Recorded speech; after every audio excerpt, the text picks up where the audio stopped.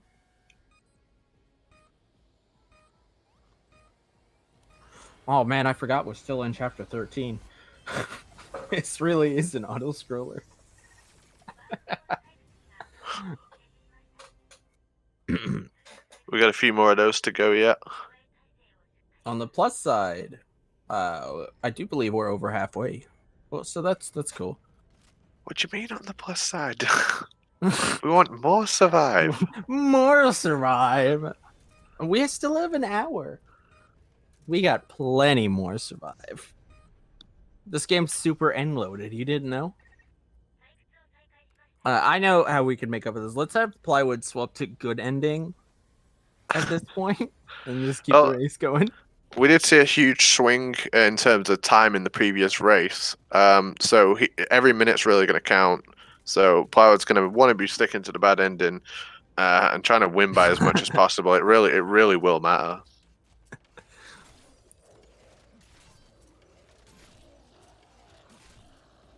It's fascinating just watching this fight. All right, so No Good is back at Nicholas. He has activated the transporter and now needs to defend it.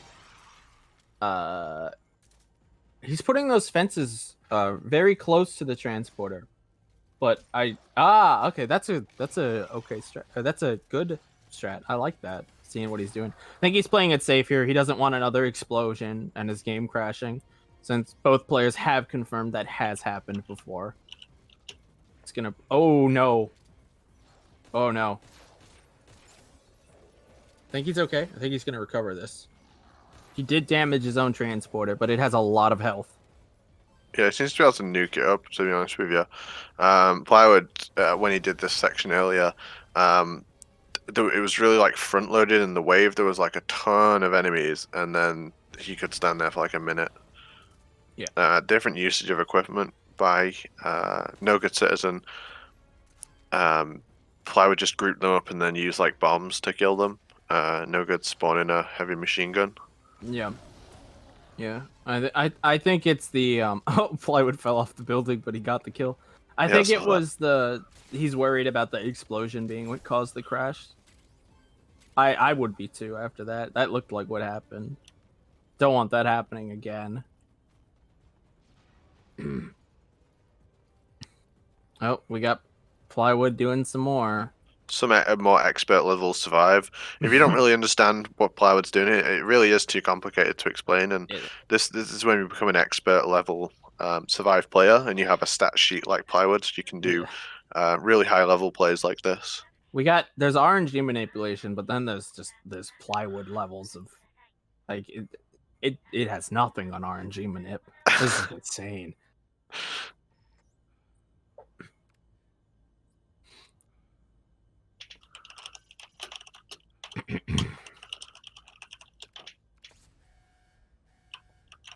Oh, let's see. So it's like No Good's recovered okay on this this kind of like difficult difficult section of the run, whereas Plywood's just like putting his cat on screen as much as possible in a slightly easier section of the game. So the difference between chapter 12 and 13 is huge. Yeah. But once No Good gets through this, he's gonna be in a very good spot. He can relax, recover, recoup. Because crashing like that can definitely do numbers on your nerves. We want our runners to be in good shape. Like I say, he's an FGC player. He doesn't get nervous. He's never gonna feel the stress like other people do. You know, play Street Fighter. You know, he's ready for any kind of pressure. Oh, we can't put enough pressure on him that he can't handle it. All right. So let's swap him over to good ending then. You know, if you really want to see good ending, right? I can send you a VOD after this. Like, you can check it out. I mean, if I started watching it now, what do you think would finish first, this auto scroll or the VOD? I think Plywood's done now. Just finished. We're through with chapter 13. Woo! All right. So that remember before when we were breaking all of that stuff so we could expand our base? That's the goal of this chapter, is to break more stuff and then expand our base. And Plywood's going to be using controller once again because it allows him to scroll faster. He's also going to be taking his 3rd level up at this point after he finishes clearing his base up so he can expand it. So this is the real showcase of fast menuing. Such a like Plywood thing to go and test the controller and the mouse and keyboard and see which one's faster for like that very minor part of the run, a very small part of the chapter. It's got to optimize every little thing. So is this game pretty steady in terms of load times, or is a better computer definitely going to be more competitive with this? What are like minimum specs for this game? I wonder. It looks pretty intensive, right? And if it's let's say coded not as well as some other games, then it's going to require even more, even better parts to run well. Both these guys seem to be keeping it a steady frame rate, and they're on, the graphics are looking decent. So yeah. I think that means this game doesn't really benefit from lowering the graphics down. Some PC games definitely benefit from that. There's a good chance these are the lower settings. I mean, it does look good, but there's a good chance this is set to the lower end already. But I'm really not sure in terms of like optimal graphic settings for the game. But you are right in what you're saying. It is a common practice to set your stuff down as much as possible. So I believe Plywood finished chapter 14. It was literally just the base, and now he has moved over to Africa. He is having some fun with a complete load redo. Plywood avid. This is beautiful. I really liked the Metal Gear Ray head, to be honest with you. No, he kept the. I'm not disappointed he kept the cat on, but I like that. There's some good ones, right? There was some good ones, yeah.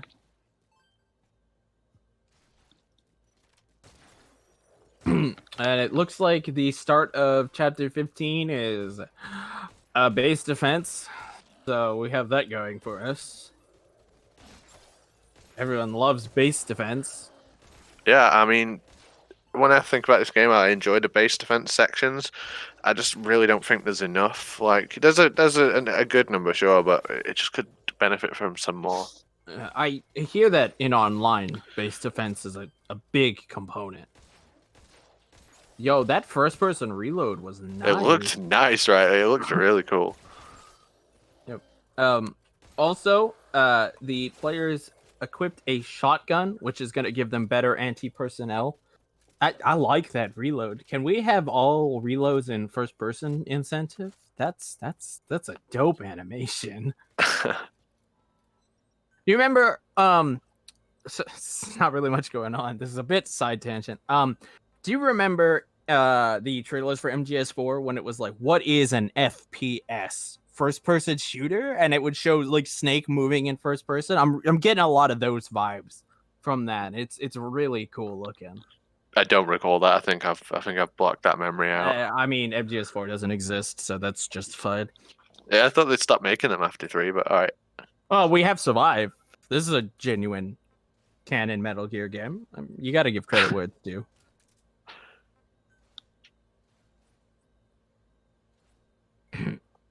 Call it. You could call in Ray. This game is fan service then. Alright guys, what models have we got ready to go in this engine? We got Ray. Right, we can call those in, that's fine. This Shagahod. This sounds like, the more and more I hear about this, the more this sounds like Metal Gear Acid 3. And I'm okay with that. The more I hear about it, the more I want to play it.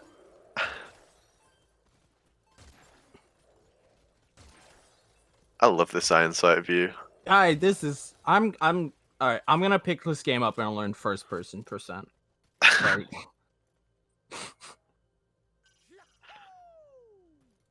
But the downside to first person is we can't see the cat. Oh yeah, no, true. Swings and roundabouts really in this game.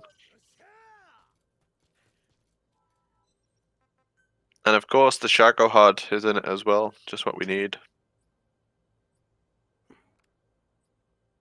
Okay, there was that shotgun we saw they put on. He's doing more loadout management before the timer ends, or I guess technically during this timer. But yep, during it, the timer keeps ticking while you do your loadouts, so he has plenty of time to do it all.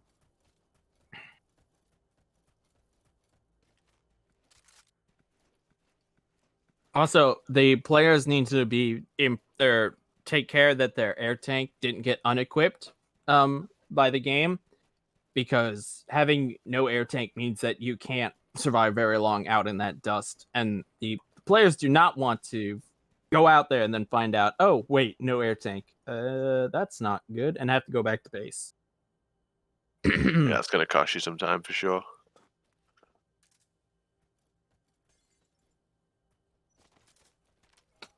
Apparently 15 is a 2-part mission. That is interesting.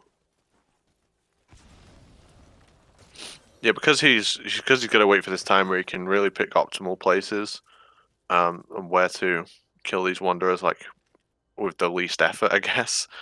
It's worth saying. So he kind of just waits for them to come to him. And No Good's he's chilling. He's doing the same memes. He does have a his cat. Village. Yeah, of course, JMC. You gotta have your cat on your head. Yeah. I mean, if you don't know about Survive, I mean, it's a bit technical why you have to have the cat on your head, but yeah, it's definitely important. Yeah.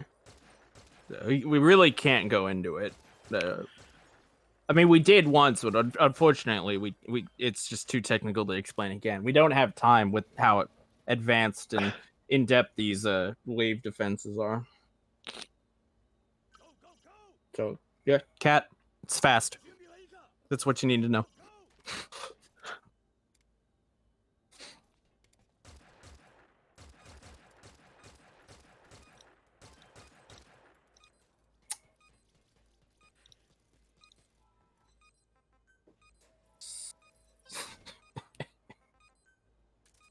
I'm looking forward to 15 too. That's a fun bit.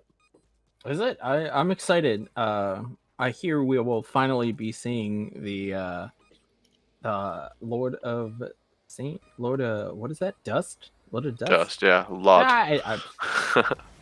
I know the enemies are cold in this game. I'm experienced. Yeah, you can tell. It's very clear to me. It's like what attracts a Metal Gear fan. I mean, they all want to build cool bases. They all want a lot of different hats to wear, and they want to fight zombies. I mean, that's really the main thing I think of when I think of what makes a Metal Gear fan. Oh, and stamps as well, of course. Stamps. I wonder if there's a all stamps %. You're dying to make some meme categories for this game, aren't you? You're just like looking out for it. It sounds like it needs more runners, man. All right, so they have Chris. Since he needs a wheelchair, they have Chris because he needs a wheelchair. That's what I'm being told. We're his wheelchair. We're gonna carry him. Yeah. Yeah, that's Lord of Dust. Oh. If his hand touches you, you're dead. That makes sense. Okay, so we're carrying Chris because it's faster than putting him in a wheelchair. Got it. Yeah. Okay. And yep, that was Lord of Dust. Plywood dodged quite well. Expert dodging. He definitely did. Ground Zeroes has a similar glitch to this, doesn't it? Where you get fast movement while carrying somebody with the chopper? the weightless glitch. Yeah. So you can move as if you're not carrying anyone. It definitely seems that they are doing a similar thing here to carry Chris faster. Yeah, I want to say it's the same engine, right? So it's probably the same thing. Was Ground Zeroes in the Fox? In the same version of the Fox? I thought it was like a early Fox that wasn't fully developed. This is definitely a question whose area of expertise is for you and not me. So maybe I don't know. I'm just seeing a similar thing happen on screen. So same engine. You're right. It's an unlimited question.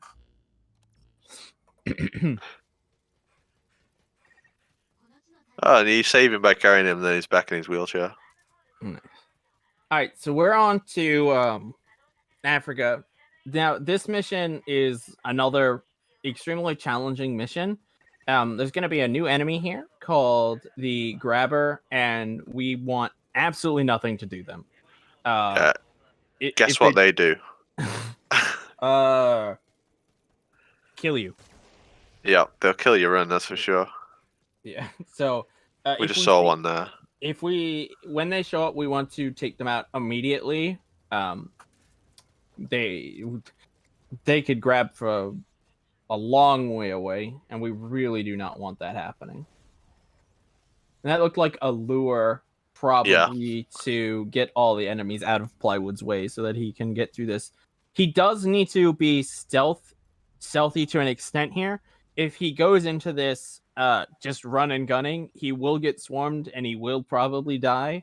So he wants to play this nice and safe so that he can get out alive. Yeah, it's an incredibly difficult portion of the game.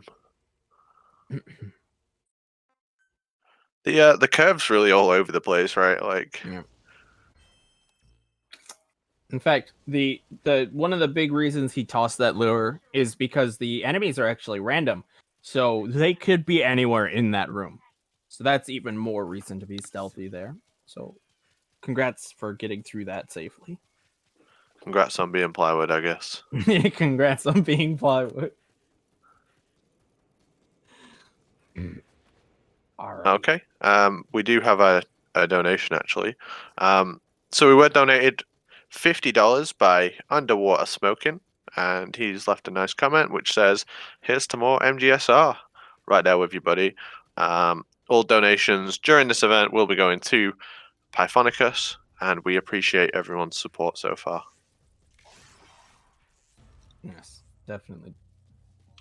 So, I believe this is 17, if we've been keeping track for Plywood. He is off to rescue Seth, the final POW that we need. Let's see. I'm really sorry. Both my streams have just crashed. I'm gonna reset them quickly. So the big thing about rescuing Seth, is that there is a cutscene. Oh, that goat had something to say about plywood.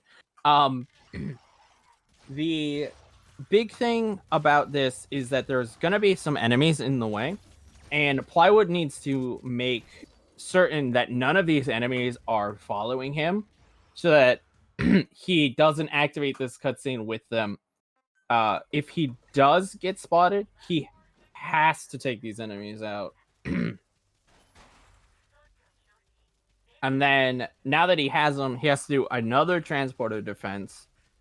And this is going to introduce another enemy, which is dogs. And the dogs would cause a status effect, which is bleeding. And I believe bleeding will do what it will typically do in a game where his health is going to gradually tick continually. So he has to be careful not to get hit by this if he can help it. But yeah, new enemies, new maps, a lot of new things here that could really throw the player. There's an example of a hyena, a dog. You know, the more I see this, the more this looks like it might have just been MGS5.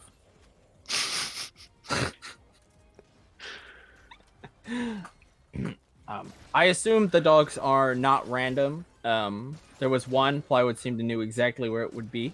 Thankfully, it's a super short defense.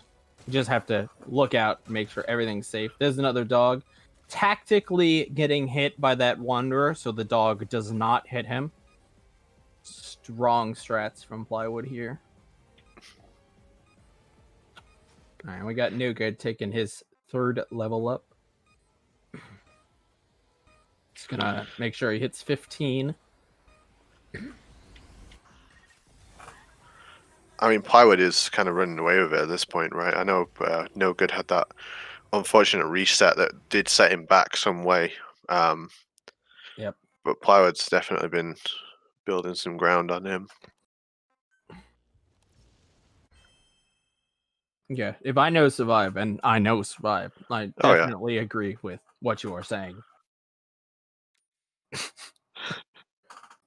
Let's see. So sorry, I did just have to reset there. No, you're good. This is the final rescue, right? The plywood's doing right now. Yep.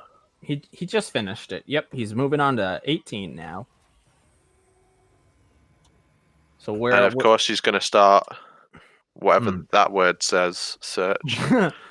Read that word. Read that word. I would, but it's a spoiler. I don't wanna spoil that for our fans.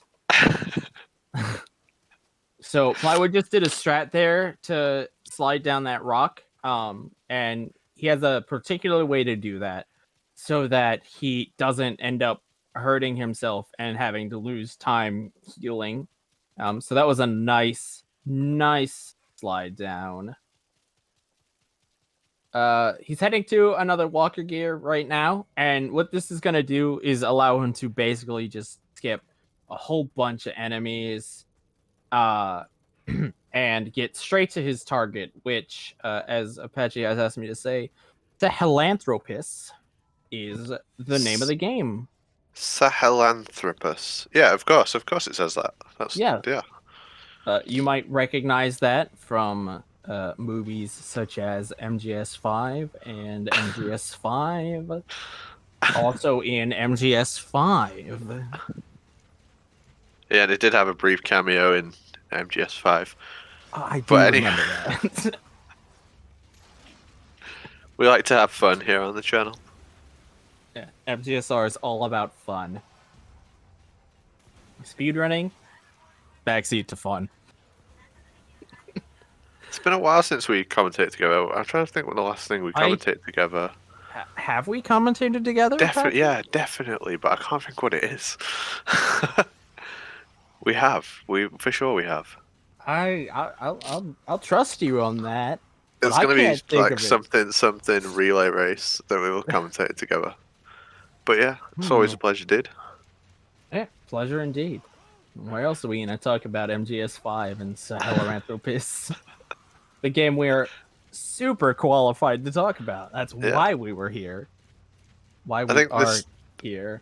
Whenever I see this thing that plywood's on, I just think I can't wait till we have these in real life. That's gonna be my main mode of transport. Just buy an exo gear. Screw cars. I got this thing. So much better than a car. You get out of work. There's the ticket on it. You can't park this here.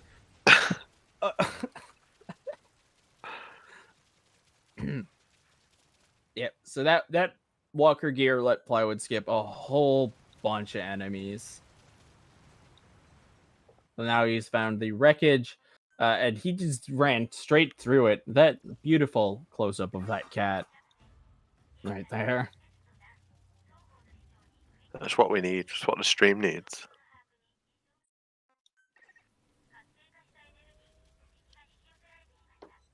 So this is the final transporter defense of the game. It also introduces another weapon, the mortar mechanic. The mortars launch as, I mean, anyone who knows mortars, they do long range attacks. And the mortars do a huge explosive radius as well as keeps enemies at bay. And I believe they're unlimited. So they might not be though. So you don't have to spend resources like grenades and stuff to keep There's the enemies at bay. they're anywhere from limited to unlimited, so that gives you an idea. Yeah. Of how they function. And you can see that he can hit all the way up on top of that mountain. He has plenty of reach if he needs it. Cleaning up some wonders. Last thing you want to do is mess up the last base defense. And by that I mean the last transport defense. Because this game found a way to make more than one type of base defense. We haven't got one type of base defense. We have multiple types of base defense. I heard you like base defense, so we put base defense in your base defense. Well, you base defense. Did he just kick a bomb? What was that? I think my restream might be slightly behind. I'm having trouble with this. It normally functions really well for me. Yeah, mine was flashing earlier. I just hit the 131.30 on my end. Apache, what about you? Yeah, no, it's behind. He kicked a grenade. Okay. Yeah.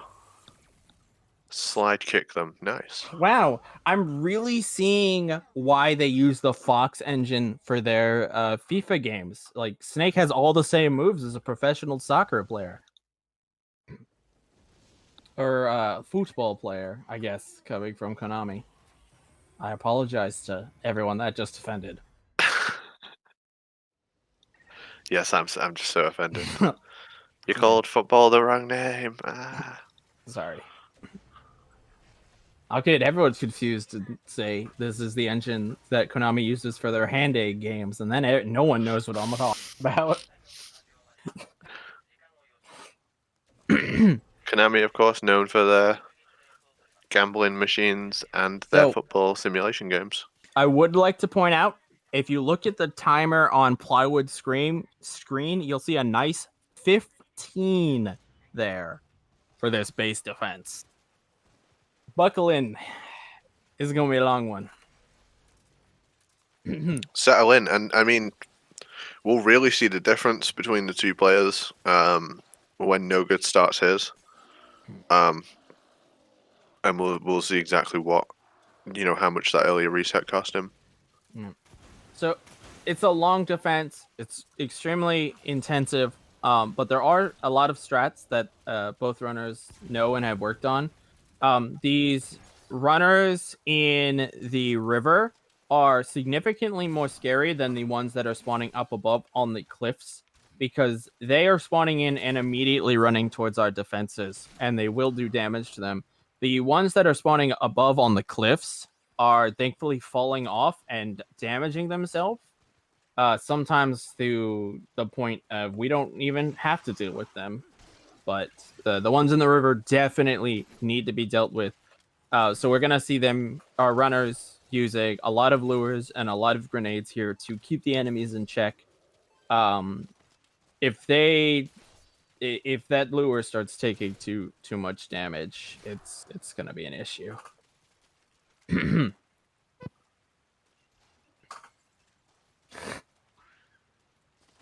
Yeah, and got to make sure we defend the goats and look after our thirst and hunger meters. And then we'll have a big fat boss fight, right? Oh man, I completely forgot there was thirst and hunger in this game. These players have been insane. I think that's a huge benefit of like New Game Plus is having the best stuff that can look after your thirst and hunger meters. I also see that there are apparently goats here. So our runners, to occupy the 15 minutes, our runners will. Pirates apologizing because the goat died. No, couldn't save the goat right F when I for the start. goat. F right for the when goat. I start pointing it out. F's in the chat for the goats, guys. It's just like repeatedly apologizing to it. This is hilarious. Poor Nubian. That's what is that, a 1 minute penalty we decided on, I think? Yeah, I'm pretty sure that is a minute penalty minimum. Shame.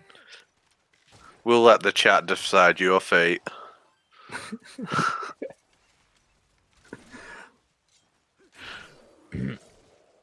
Let's see. And yes, you mentioned earlier there will be a boss fight coming up. We're gonna see them at the end.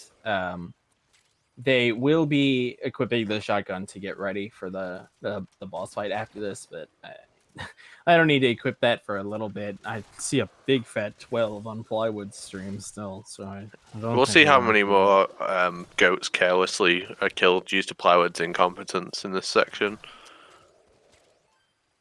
We'll hopefully know more. Yeah, let's hope there's another goat. That was the last goat of civilization. Oh no! What have you done? I have really faith. Put a dour note on this run. I have faith that no good will keep the goat alive, though. Yeah, I don't think it. Surely not, right? Yeah. Not two in the same day. No way.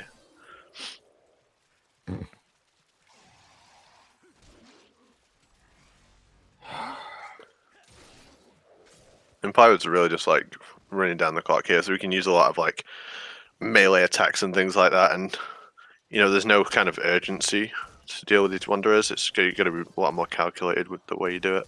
Yep. And he'll hit level 20 at the end of this, right? Yes.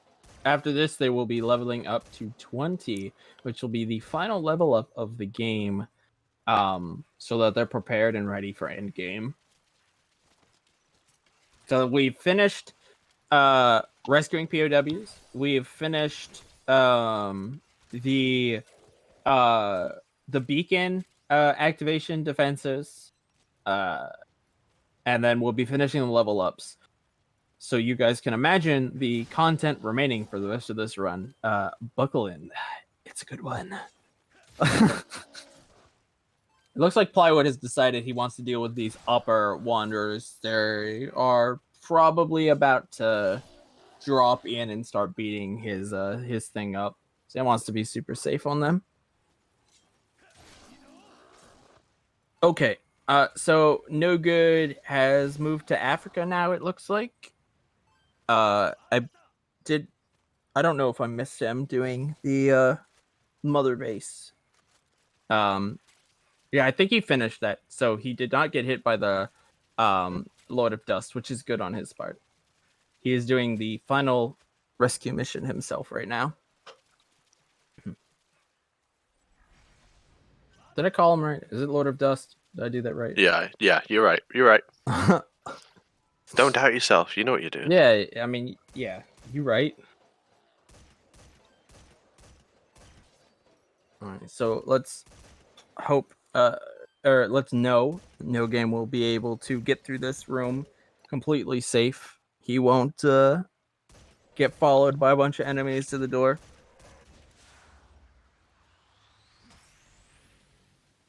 Which, as we know, is bad. I think you just had to reset that, right? Like, Yeah, I would imagine that if the enemies followed you to this door, fixing that. Oh, I think that was a grabber that almost got him there. Oh, he is running. Yeah, I think I missed that. I think he's just had to play through this mission again. Yep, this is the door here, so he's gonna take out these last few enemies. Make sure they don't. Oh, is he gonna? He's gonna brave it. Okay, he's getting into position to take him out. I think they still see him, so he wants to make sure they lose aggro on him before he does it. He's gonna take it safe. Yeah. Yeah, doesn't want to have to reset the mission. Huh? Does it still see him? Oh, I think he was just having trouble with the door.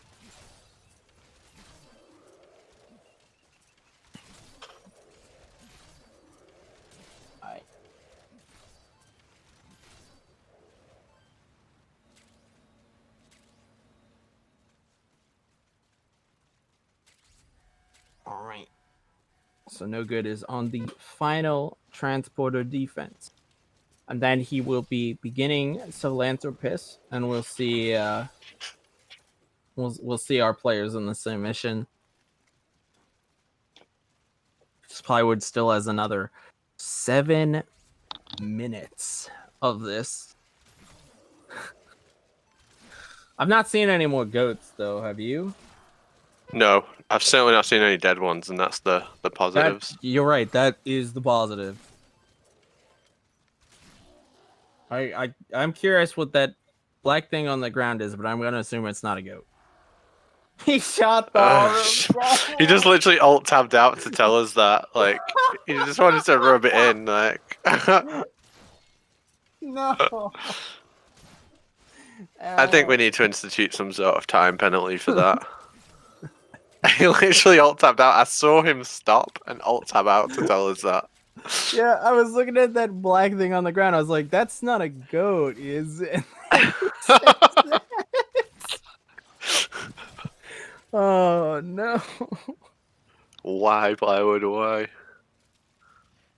Oh, so No Good has a different strat here. No Good is actually going to hide behind this building and just let the Wanderers do their thing so that he can get out.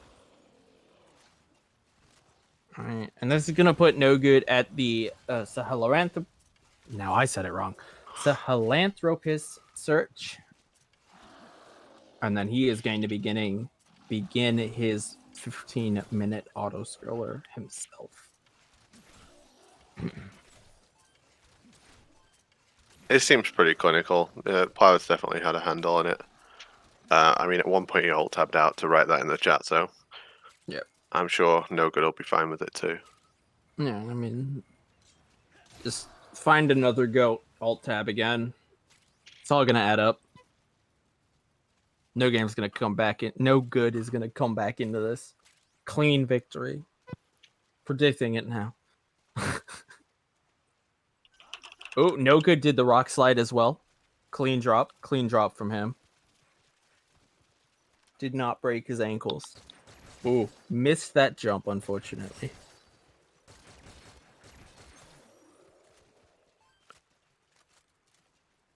But he should be heading to the Walker gear now, unless he has a different route, which is possible. This game, I don't believe we've seen the full map, but this game's map is huge. Enormous, I would reckon. Yeah, it is. So there's many lines, many routes that our players could take if they wanted to.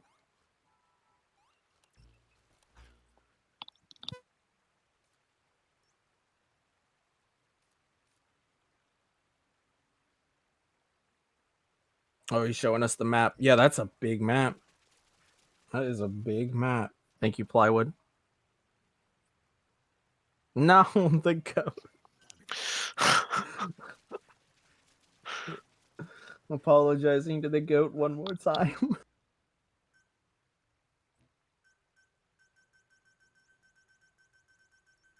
That's huge. Does this game reward you for exploring the entire map, I wonder? I've only seen the speedrun. I wouldn't know what's outside. I have never watched anyone play this game casually. I've only ever seen the speedrun. You mean to tell me that neither of us know? Oh no. Well, at least there's going to be one thing in the speedrun that we both didn't know. I mean, so far we've known everything. You're right. We've known everything up to this point, of course. Was just this one thing. Africa section's not that big. It's mostly a thing. Long sections. Oh, okay. So it's linear.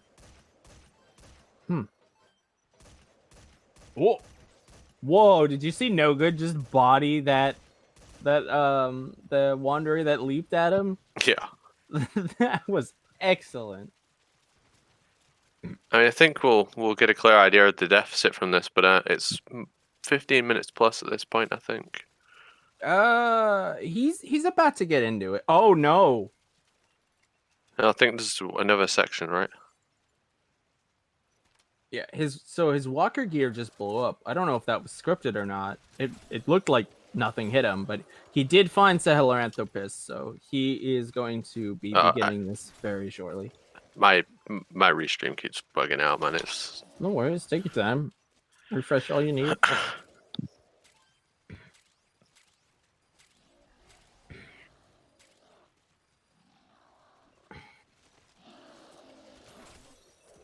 Yo, what's up, Strike? I think Joe won by 15 in the previous race, I want to say, something like that. And it was like 12 overall. The Wanderers are ahead by. Yes. Yep. So just over or just under 13. Yep. If we see, the next two games go close, it could just like even out, you know. But it really will depend on whereabouts he starts this kind of 15-minute section. Yeah, it's gonna be pretty big. Not much, chilling, doing some survive commentary.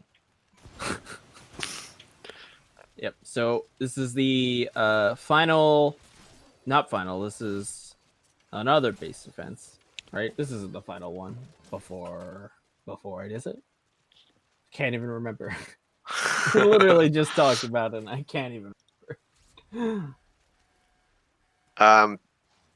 Plywood is finishing up his 15-minute defense, and then he's going to go into a boss fight. This is the last No Good is trailing a little bit behind, so he'll be starting his own 15-minute timer very soon. Plywood's going to be feeling good to get to the end of this. It was quite intensive. There was a lot to kill there. Yep. Yeah, I could imagine that finishing this 15 minutes was good.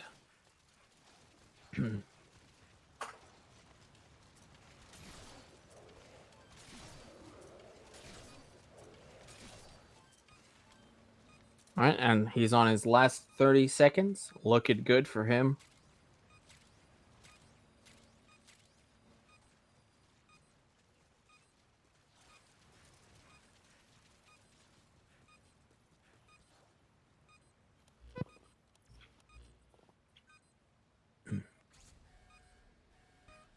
I think Plywood's really put some time into this game recently. He's submitted it to Big Badathon as well, so he was already kind of like picking up practicing this game again. I know he dropped it for a little while. He will be running that soon in the marathon. I wish I knew the date off the top of my head, but I don't. I daren't touch my PC because my restream keeps messing up. I will see what I can do. I'm sure he'll tell us after the race is over. Yeah, he probably can.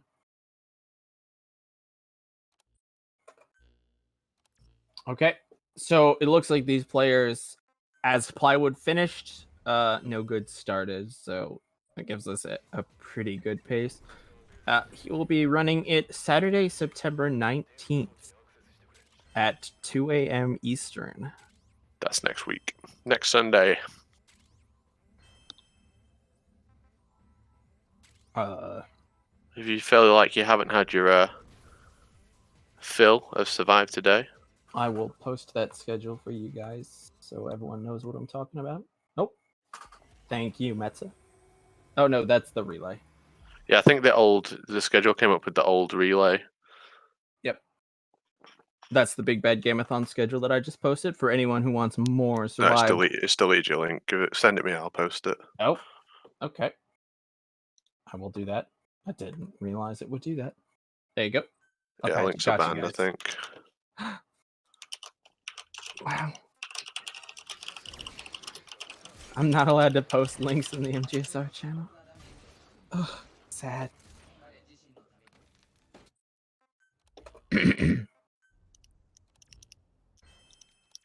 All right. So Plywood is moving on to his final level up here. At a minimum, he wants level 20. But if he gets higher than that, that's better. Higher your level based on your experience, the better damage you're going to get. That's going to be after this boss fight with Seth, which is, I believe, one of the people we rescued earlier. That name sounds familiar, does it not?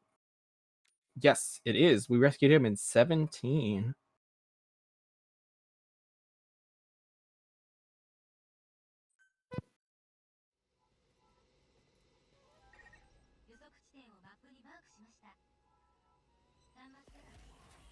Plywood is his map is covered in markers.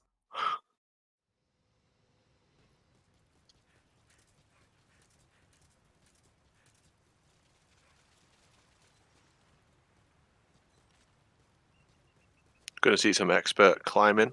Yep. Oh, well, I was talking about the Seth fight, and apparently I completely missed it. What expert commentary? Yep. So we are doing some expert commentary, as Apache said here. Of course. Yeah.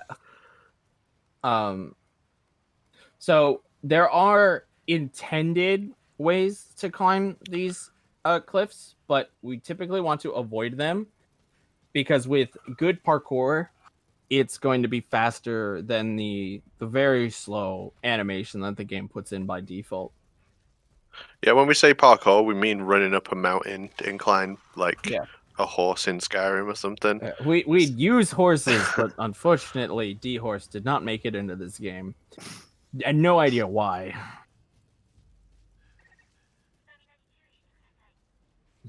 Let's petition Konami to add D-Horse into Survive. Yeah, that would be a value use of our time, I think. All right, I'll do it then if you won't do it.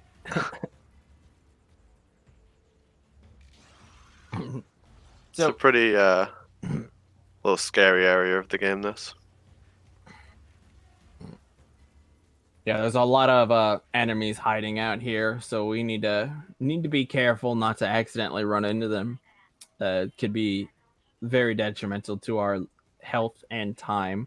Though you might recognize this area. We are running to a familiar area to those people who know about MGS5. This is Ruins 3. That's all I'm gonna refer to it as. Yeah, that's the second Iron Watchtower that you built there. Actually does skip quite a good chunk of this section. Yep. When you're building those iron watchtowers in order to climb objects, you're not really supposed to. Although it kind of looks like you are supposed to do it. It kind of looks like an intended feature, but they've got to be quite precise where you put them, otherwise it doesn't work. And with that, we have collected another memory board. Yeah, it's the last one now, right? Yep. And with that final memory board, Plywood is moving into chapter 22. We are nearing the end for him. We're in the end game now. Yeah, we can say that. Yeah. Gotta watch out for dogs here, right? They're rapid, by the way. Look at these little chihuahuas legging it at you. Chihuahua. Yeah, this whole run, we're gonna be hounded by dogs, hounded by a whole bunch of enemies. We're just hoping not to get hit, not to get grabbed. This being one of the final missions. If you have excess materials, extra resources, now is a good time to use them. Make what you want, make what you need, and just get through this mission as quick as possible. At this point, the runner runners know what they need for the end game, for the final mission. Speaking is hard today. I think you're doing a good job. Thanks. You're doing a good job too. Oh, thanks, mate. Yeah, Plywood's really just steaming ahead. He's played so well. He has Every a credit to him. sizable lead. It'd be he has good pace right now.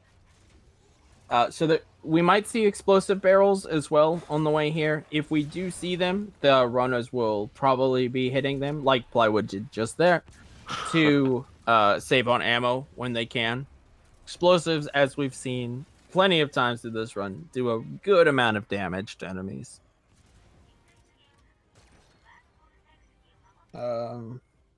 Looks like 4 minutes of beacon. We get more of that sick first-person aiming though.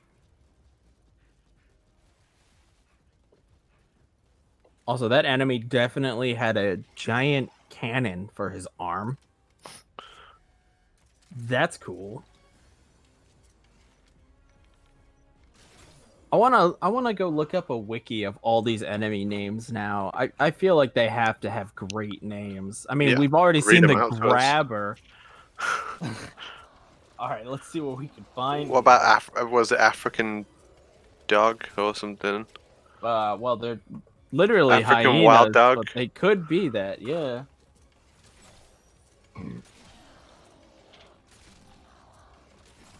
Let's see.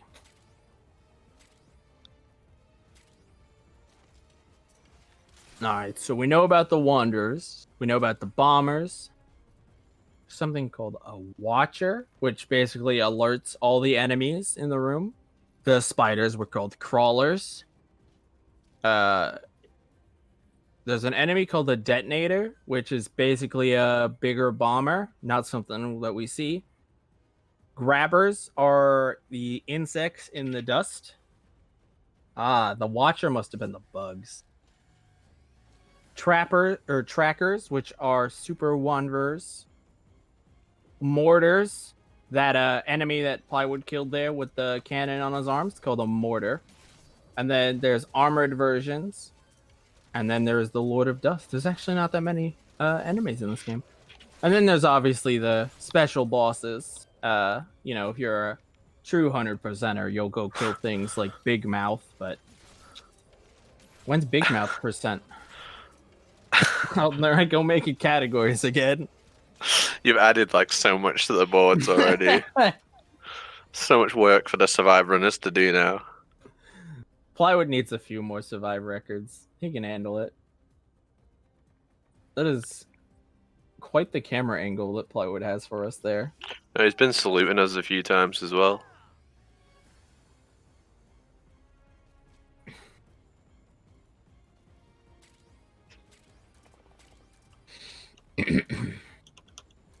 This is also the final dig of the run. So hopefully, and I'm using hopefully lightly based on what I've seen, this is the final wave defense. But I'm ready for anything at this point. Don't disappoint. So the difference between New Game and New Game Plus is after he's done this final defense, he will build the Blade Tramp, and then he will purposely not save the world, because to save the world, you have to do a 20-minute defense. So ignoring that, essentially, bad ending will skip the final defense. And we're coming up to that as soon as he finishes this final defense. So it's not the final defense, but it is in bad ending. He's done the first wave there. I like that this whole game comes down to, 20 minutes defense? Nah. Yeah, after all those defenses, just like one more is too much. One last defense. I'm done with this game. And obviously, New Game Plus, there's something you have to build at the end of the game, which takes up a lot of resources. In New Game, you would have to obviously grind for those resources as you're playing. In New Game Plus, they already have it prepared, so they can just build it straight away. So that's another thing that speeds it up. And I suppose that's why New Game Plus bad ending is the most popular. Oh. So this whole time I've been seeing Plywood go into his menus and do things. I've not known what it is because I can't full screen my game right now, and it turns out I just did it right there to make sure he's actually been eating to boost his stats. I never put that together. Yeah, so when it just means you can run for longer and you can run at full speed, right? When you do that. Yeah, that's the main reason to do it. He keeps doing things after I talk about them. I feel like he's listening to me. He is so listening. Hi, Plywood. Yeah, that Wanderer was just still.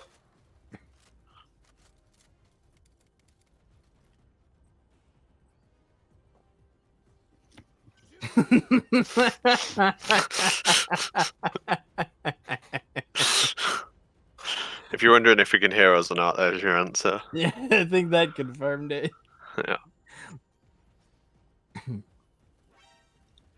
All He's right. listening out because he's going to be like, afterwards he's going to give us a full performance review on our Survive commentary.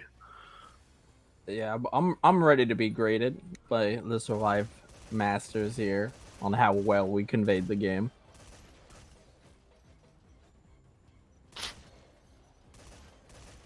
It's not been without its problem. Strafe's given us an F.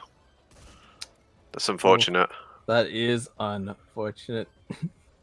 We've also been a ban. So, well, it was nice knowing you, Apache. Well, yeah, it's been our last outing. We've had a good run. I mean, I have got a race later, but I guess we can miss that.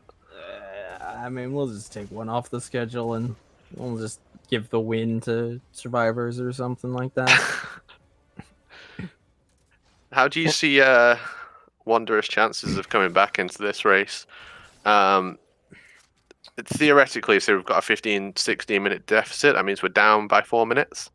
The final 2 games are MGS1 and MGS2. Knowing Limes, and bear with me, I do believe that man may have a clean sweep on multiple Metal Gear games. 42. He's gonna find a new strat and save 16 minutes and just blow everything out of the water. No, we won't be down by 16 because we're ahead by 12 at the moment. Yeah, like we'll be down by 4. Yeah, he's gonna find a 16-minute time save. Find any percent for any percent. Yeah, just mess up a trick, get mad, hit his keyboard. It's gonna go straight to credits. GG, technically finished the run.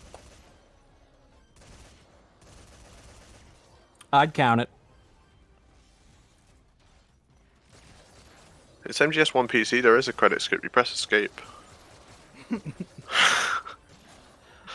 Is that allowed in the speedrun? I think last I read it was. That's what my speedrun of MGS1 PC is going to be. Just credits. It is handy because both those games are going to go to IGT, and they're really, fair on the old IGT. Yeah, those are going to be very interesting races. Very looking forward to them. I believe you're competing in the MGS 1 or 2-1, are you not? I am. I'm playing against Tino. Never raced him before, but I'm very much looking forward to my first ever race with him. He's a great player. I've yet to see Tino do a run, so I'm super excited about that as well. I'd say I've never seen you. I'd say I've never seen you do a run, but I have had the unfortune of sitting through your MGS3s. Ruthless. Absolutely ruthless. I mean, I wouldn't have learned the game without you and Major. Mostly Major, but you and Major.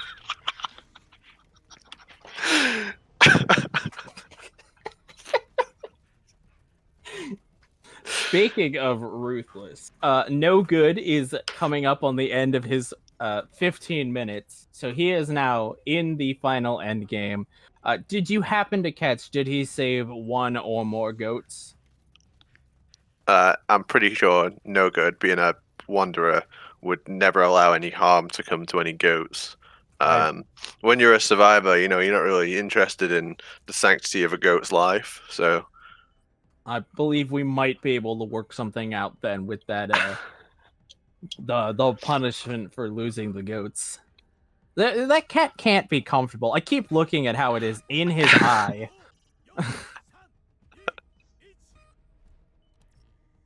It's also not in focus. It just has this blurry cat head. Oh my god, is it alive? Oh, he tilted his head. Oh, that threw me for a loop right there. Is it better if it's alive or if it's dead? Like, I don't know.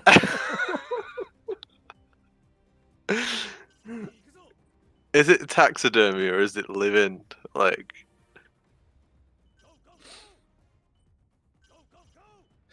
it doesn't blink. It literally doesn't blink. The moral quandaries with Survive.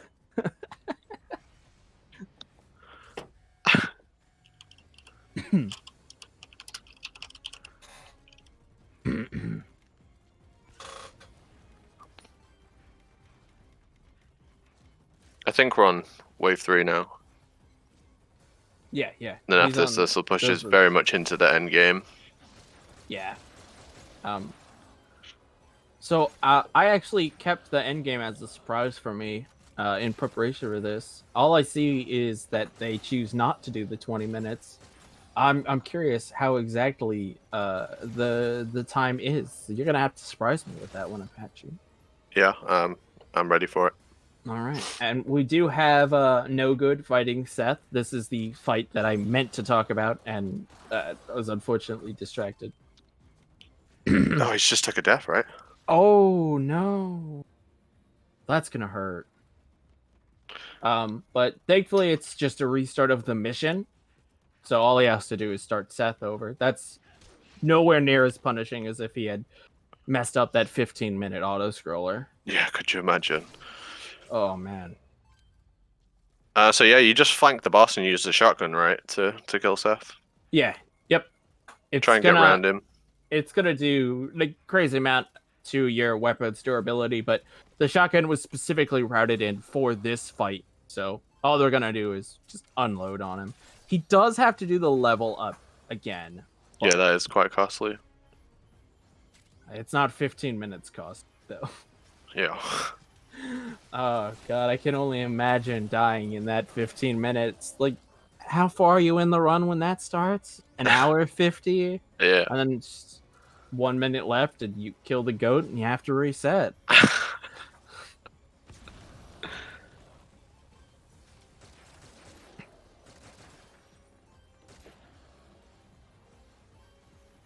Alright. I think this is the final 40 seconds of this defense. Wave 3. There's not even...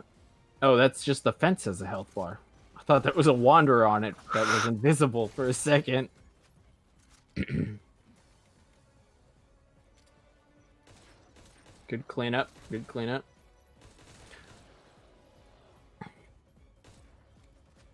Oh, well, that guy took a dive. That's much better on the second try from No Good. Yeah, that was a good second try. Plywood's hiding I was around asking the if we're building. ready. He's asking if we're ready. Well, are we ready? I'm ready. All right.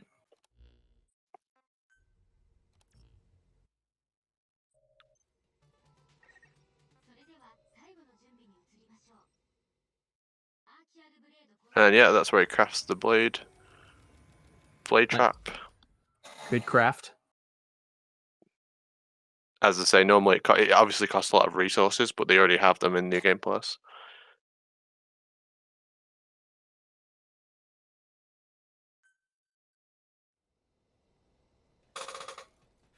Creek.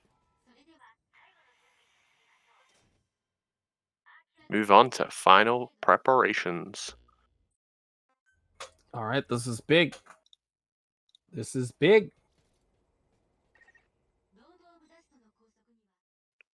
Here we go. We're at the digger, or though, yeah, they're called wormhole diggers.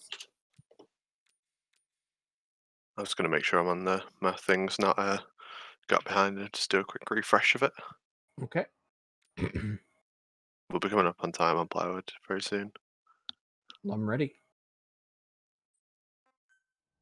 I'd call time, but that wouldn't And do here we anything. go. And He literally just walked away. it's time on plywood.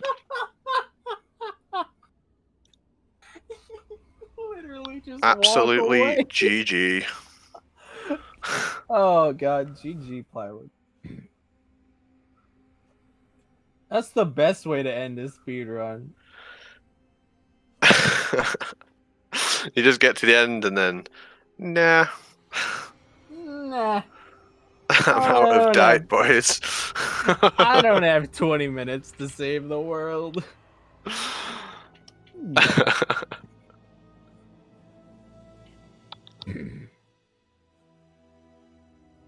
Alright.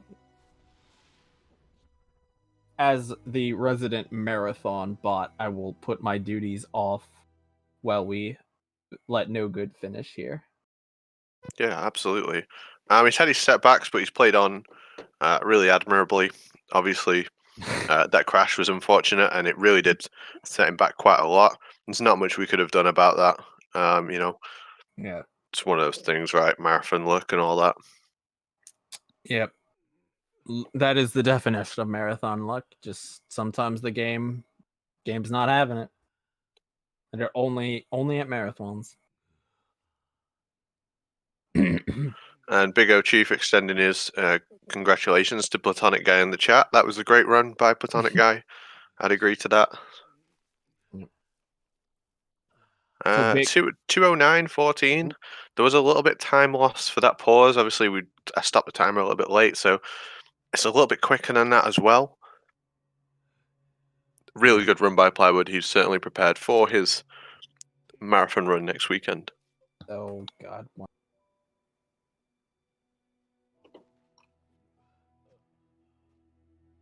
Sorry about that. You're quite all right. Yep. So, if I recall correctly, No Good just entered Ruins 3. So all he has to do is interact with this. Unfortunately, it appears he might have attracted the enemy's attention, so he can't interact with that until they've been dealt with. De-aggroed. Yeah. We have laws, but unfortunately we don't have any repels. Oh. So we can't get out of tricky spots like that.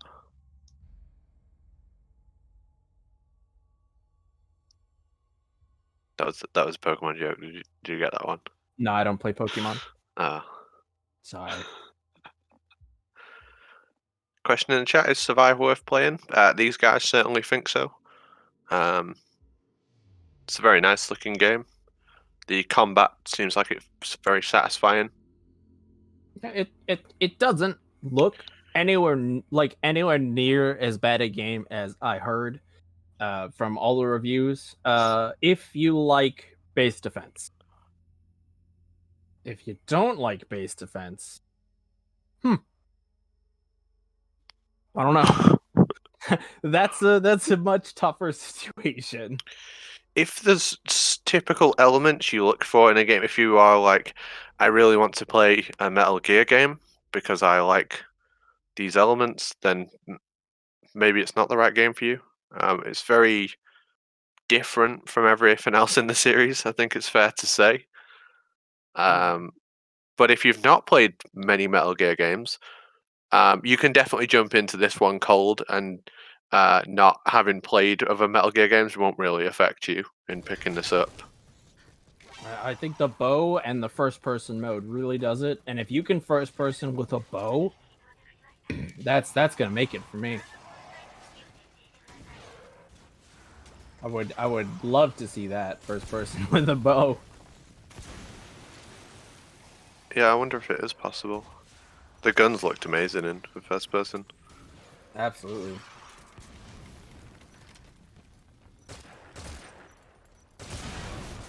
Well, it's not what you typically expect from an MGS game.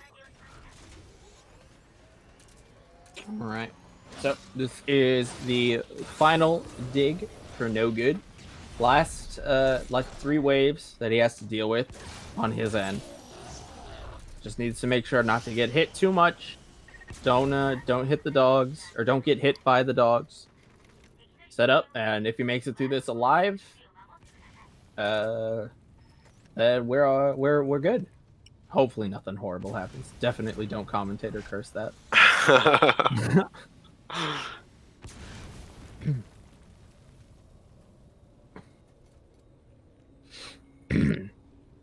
Plywood is He's getting ready for his run, his next run. yeah, he's setting up his resources for the run at Big Bad Gameathon. So good luck to Plywood at that. It's gonna be fun. Maybe he'll have us back for more commentary with how good Oh we yeah, did. definitely. It's Who else, right? I can't see anyone else doing commentary for this game.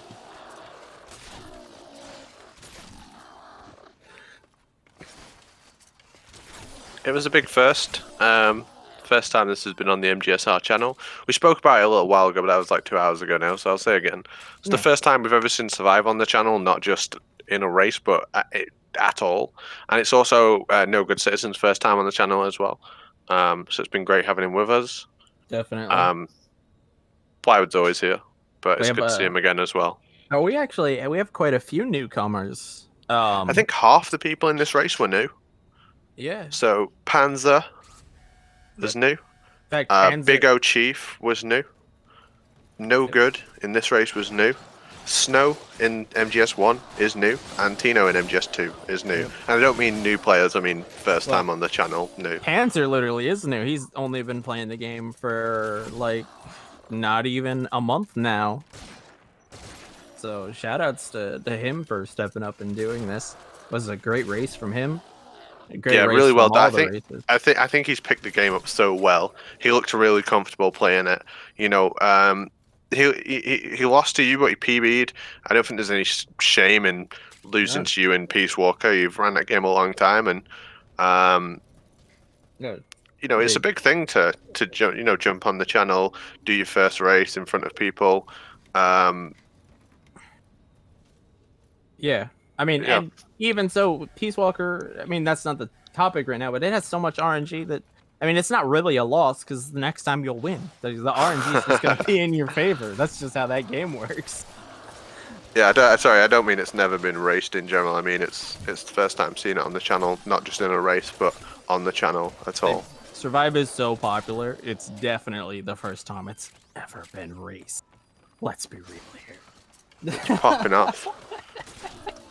Yeah, I've really enjoyed all the games we've seen so far. Yeah, they've been great. We do these relay races. We do them 4 times a year, every season. This is our summer one. You know, if you want to enter to be in one, just join the Discord. You'll see them in announcements when they come up. You'll see them on the Twitter, which you can follow at MGS Runners. We'll keep you updated. And we love new players joining them. Like, you know, I think we'll always try and prioritize newer players getting their first time competing in the relay race. We'll always try and prioritize that where possible. There is a console release of this game. Is the console release worth investing in?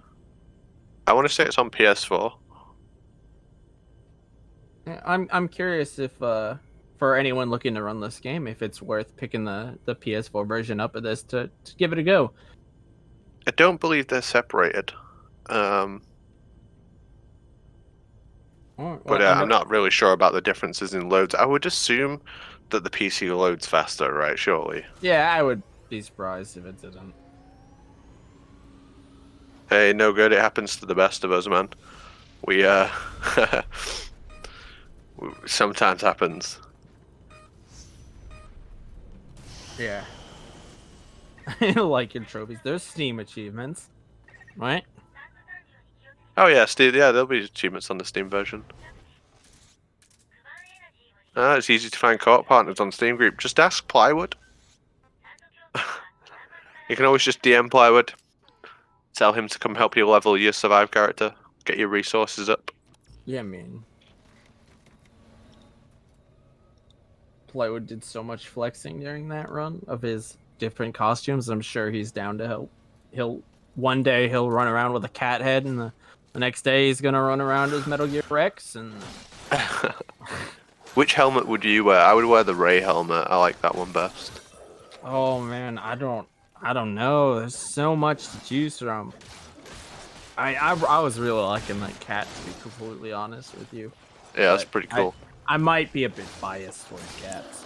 Yeah, sometimes when you're streaming, you literally have a cat on your head as well, but in real life, that can't happen, right? Yes, that can and has happened.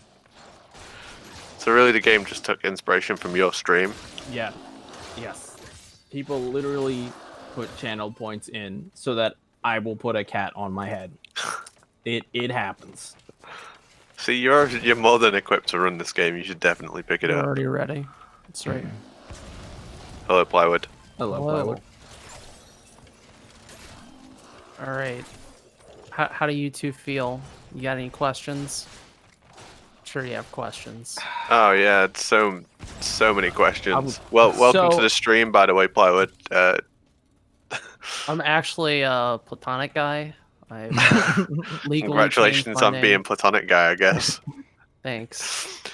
Could you hear us the whole time, by the way? Because you were definitely seemed like you were reacting to things we were saying. I was like, I'm gonna just watch the stream on my phone.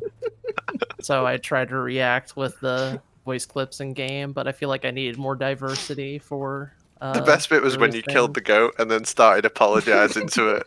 I literally said no when I shot the goat because I heard it scream. I was so sad. Oh no. I was so sad when I did that. How do you feel, Plywood? It's a strong showing, 209. Yeah, that was it was a little jumpy at the start of the run, a little shaky, but honestly, all the hard stuff went really well. So yeah, like it was just some minor menu hiccups from here to there, and other than that, it was good. You guys, I didn't see the Lord of Dust show up at all. Looked like you guys had really good. Did you not like at the start when you first got in the Jeep, you drove under him, right? Yes. And then you almost got slapped by him on the later on when you had to avoid his hand. That was it though, right? Pretty sure that was. Yeah, I made that look clear. It actually was with the hand though. I was terrified. Good, the game's working then. There's definitely, I mean, it isn't a particularly scary game, but there's definitely some horror elements going on. The scariest bit is with the spiders, right? It's yeah, the spider pit. There's like 100 spiders in there, and they poison you if you get bit. Yeah, I remember you getting rocked by them on stream, so it's definitely possible you can like die there, right? Oh yes. Yeah. I had to use a revival pill there. You had I died. You had a really nice spider room. No Good was flexing. He ran through the bottom of the spider room. He's like, I got this. Just took that line. That crash was obviously really costly for No Good. Yeah, that's really unfortunate. I'm guessing it just froze up, right? Yep. Yeah. Just completely hard block. Honestly, I honestly feel like what he does with the machine gun cage is probably the right call. It's something about, because it happened to me and now it's happened to him, so clearly the game does not like it when like 40 wanderers explode at once. Yeah, that was my theory. It was definitely the huge amount of enemies was causing an issue. Yeah, I mean, I guess the alternative is you take out some of them ahead of time, and then like with your gun, and then you throw the grenade, so it's not like 100 wanderers exploding at once right in front of you. I mean, you literally just blew them all up when you did that mission, right? You blew them up in like 3 separate groups or something. It was like a lot. So you were just as much at risk of that happening, I guess. I shouldn't. I honestly am. Now that that's happened, No Good, I'm not doing that ever again. Because such a costly place to die. Yeah. Oh, sorry, not die, crash. Yeah, because you have to run so far to get there. That's like the longest stretch of running in the whole game going to Nick. So. Oh wow. And it's a dangerous portion as well, right? On all the way to him is kind of like a dangerous part of the run that as hill well. is, yeah, like if you get hit by a wanderer when you're climbing that hill, Nick's just gonna get killed. You're just gonna get surrounded. So that's pretty brutal, and yeah, very scary, very scary.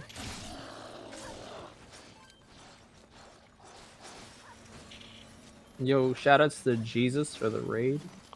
It's Jesus Juice.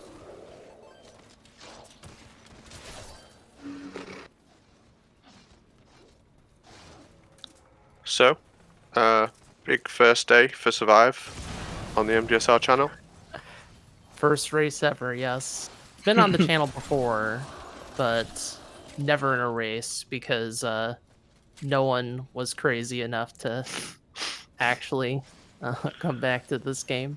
Oh, I was learn right. this My bad. game. I didn't think I had been on the channel before. That's my bad. Yeah, it's been on the channel before. Was that in a TFA or something? I think that was the 20th anniversary of MGS1. I think it was on for that one. William did a run.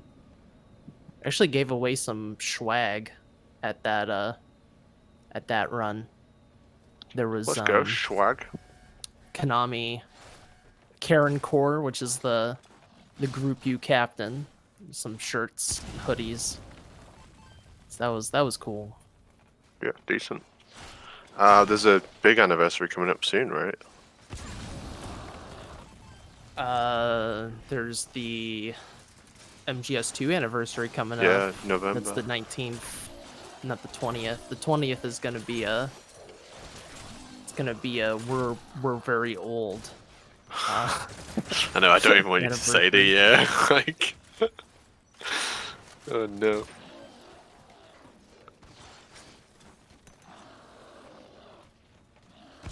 Where does Survive rank on your Metal Gear tier list? Right near the bottom, but not at the literal bottom. You love it. We've seen your playtime. It's embarrassing. Oh no, not the store. I don't want to buy SV coins. 200 total hours, please. Help me.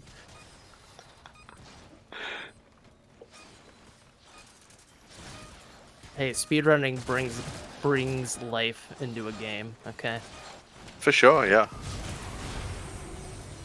I do, you know, outside of the long defenses where you have no control of the timer, I really do enjoy parts of this run, especially the precise movement, the inside areas where you have to move really well, the climbing aspect, the parts where you're really at risk of dying are great too. Like, it does have its moments, but I feel like the long time sections where there's no risk, because there is parts where there is risk, but I feel like those damage the speedrun in places. But you know me, I really like this run too. I watch it a lot.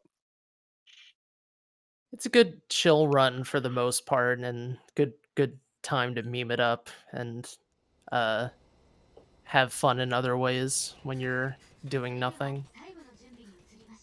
Oh, something we did ask. Do you do something with the graphic options in order to make this game run faster, or do you just run it on whatever it looks good on? Yeah, when I upgraded my processor, it was kind of weird. I was recording my run at the very start. Does he not have enough? He doesn't have any circuits. He doesn't have any circuits. Dude, I have to get this guy some stuff. He is starving. I mean, what's his mercy kill time anyway? Because it's like... we're coming up at the mercy kill. Can he even break circuits? I think it's just over, honestly. It's very likely that it's just over, because I don't know if he can... Maybe he can make circuits? No, I don't think so. I think it's just done. Yeah, I gotta bring this guy into multiplayer so he can not have this happen ever again. Dang. That is an unfortunate way to deck out, but Metal Gear Survive. Well,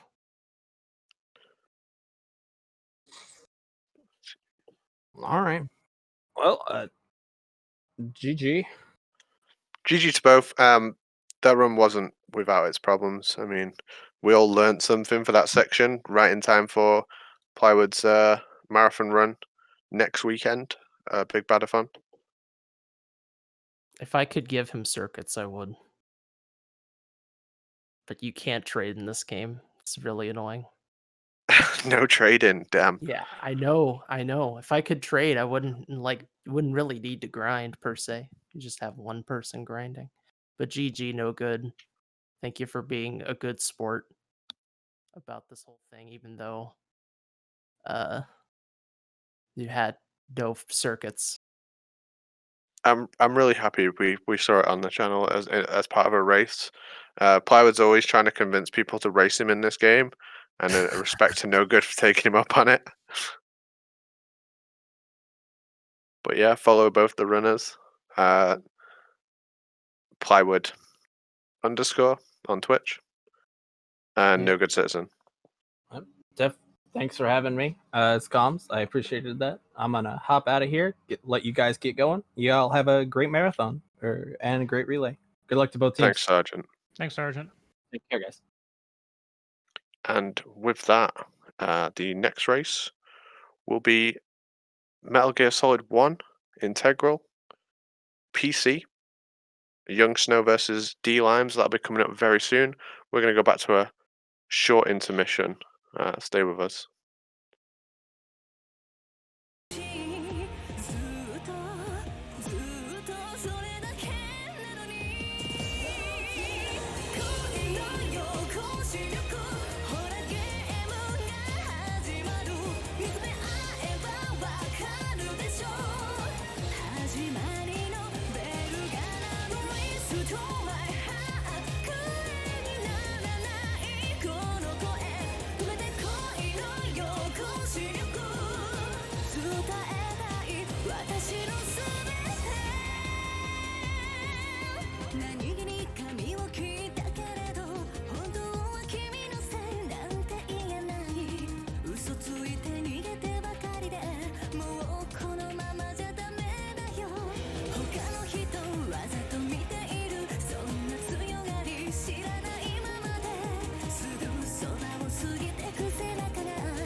きっといつかは叶うよねこんな気持ち切なすぎるのお願い止めて恋の抑止力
Hello, everyone, and welcome back to the relay race. My name is Tyler 2022, and I'll be joined by Underwater Smoking for this MGS1 race. Hello, everyone. Hope everyone's doing good. Yeah, so for sure, D-Limes is the favorite since he holds all the records. But Young Snow could maybe do some like damage control because they have a pretty good lead right now thanks to that survive race. So I think Young Snow needs to focus on trying to minimizing mistakes at this point. Without further ado, let us see if both of the racers are ready. And then we're going to start the countdown here soon. Oh.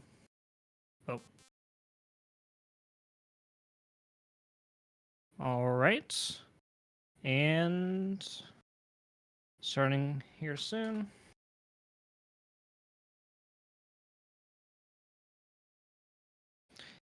All right, and we're off. So awesome.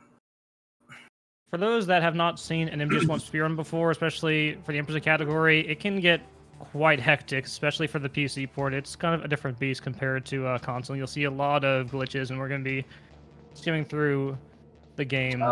Wait. Looks like Snow has a false start here.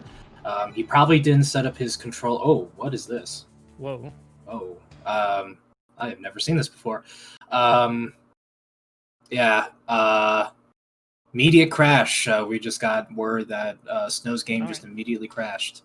Welcome to the PC port, guys. Held together by duct tape. Literally duct tape. I mean, it. This port was literally made by like 4 people in the basement. Like, that's not even a joke. You can actually see that only 4 people are credited with this port if you go into the about page of this game. And as you can see, what Snow is doing right now is you can actually set up your own inputs in the PC port.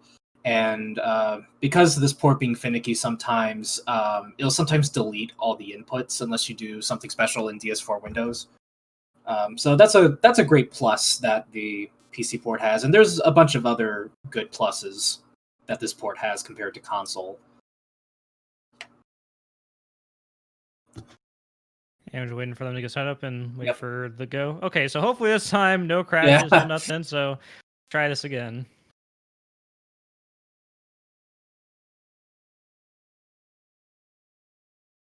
All right, take 2. All right, we're off again. Yeah, take 2. So now I haven't ran this game in a little bit, but I do know that there's some new strategy now, especially in the docks because of getting the Palki later on, which is like a big RNG part of the run that you actually want to get some alerts here, if I'm not mistaken, correct? Yeah, so... Yeah, so D-Limes was the first to discover this trick when he pretty much started questioning, is searching for the rat really faster than just accumulating enough alerts to just let the key fall into the drainage ditch. And it was just kind of assumed that it was faster, but no one actually did any tests. So Limes ended up doing tests and found out, yeah, this is significantly faster. We just farm alerts and then grab the card in the ditch. Now, originally with the rat, there was a lot of RNG involved. There were 3 placements of where the rat could be, and there was a god rat, which is the best placement you can get. Still kind of similar thing in the ditch, but it's still very consistent. It's always going to be in the ditch, but it can be in 7 different areas. But even if you get the worst possible card placement, which is card 7, it still saves like 30 to 40 seconds by just grabbing the card in the ditch.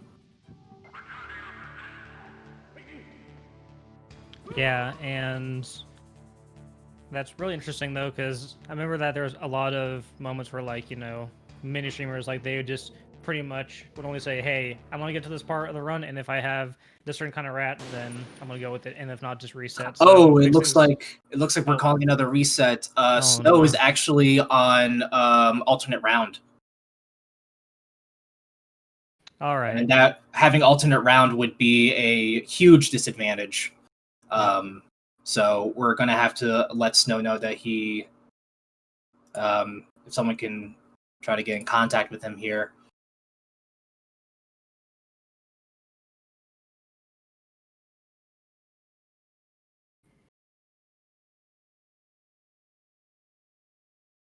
Oh, I had some difficulties here. I don't think Yeah, Snow was aware that he was on Yeah. alternate round, but Plywood with his keen eye is like, hold up. All right. All right, take 3. Yeah, take 3, everyone. 3rd time's the charm. Yeah. Okay. This is all, you know, set up for a really good race. Yeah.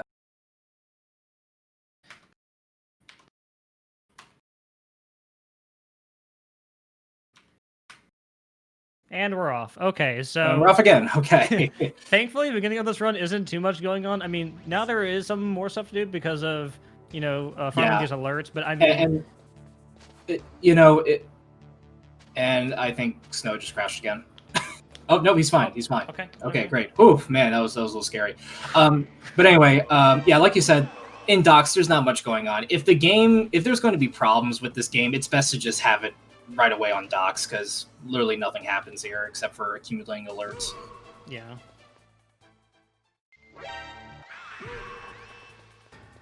Now I can see that Snow kills one of the guards and then kind of like toys with like one of them. I think D-Lime keeps them both alive.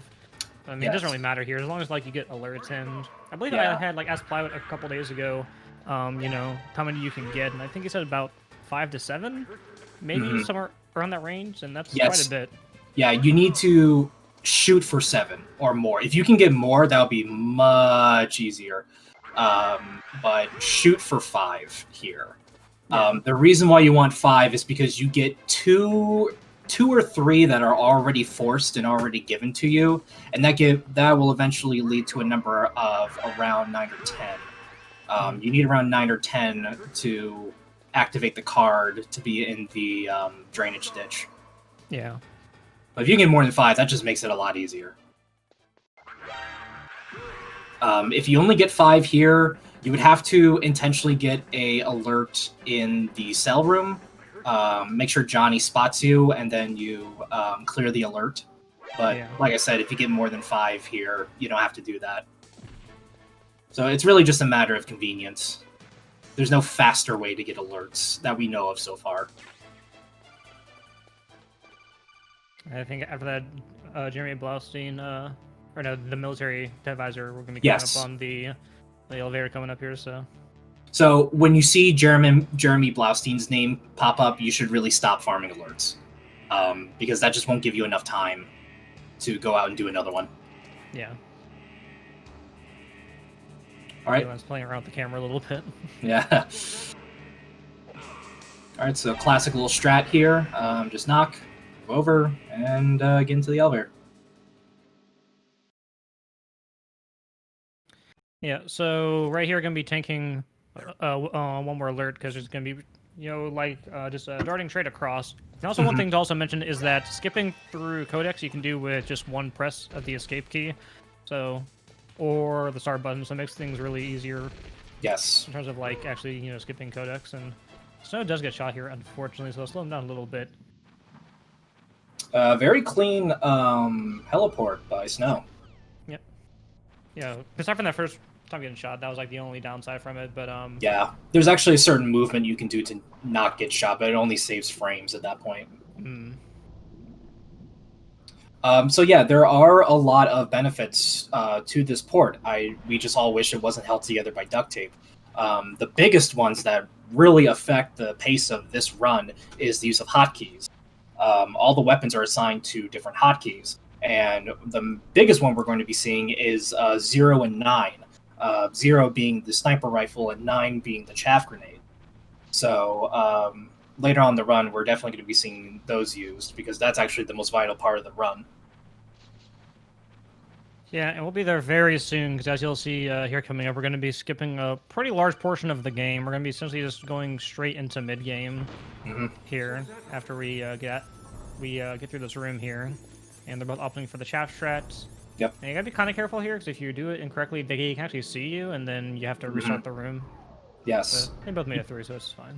You have to time that grenade actually pretty good to make sure you don't get spot. Now, typically you would, climb up the ladder, but here we are just gonna, go through the wall and just go into jail because reasons. And the radar does help here with trying to line up where you need to go. Absolutely. And now we're suddenly in prison. Yep, and we defeated 5 boss battles, guys. Yep, just GG. like that. Yep. Yeah, like, it's so funny every time I do this strat, and you always get those guys in my chat that are just like, dude, you just ruined my childhood right now. And I'm like, well, sorry.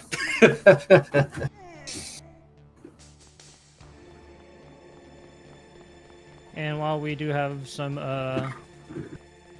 time here, I have to mention that I think while we were switching over, we did get another donation, a $2 donation from Juice, saying poverty, recognize poverty. And I believe he also rated us as well during the survival portion, so thank you for that. Appreciate it.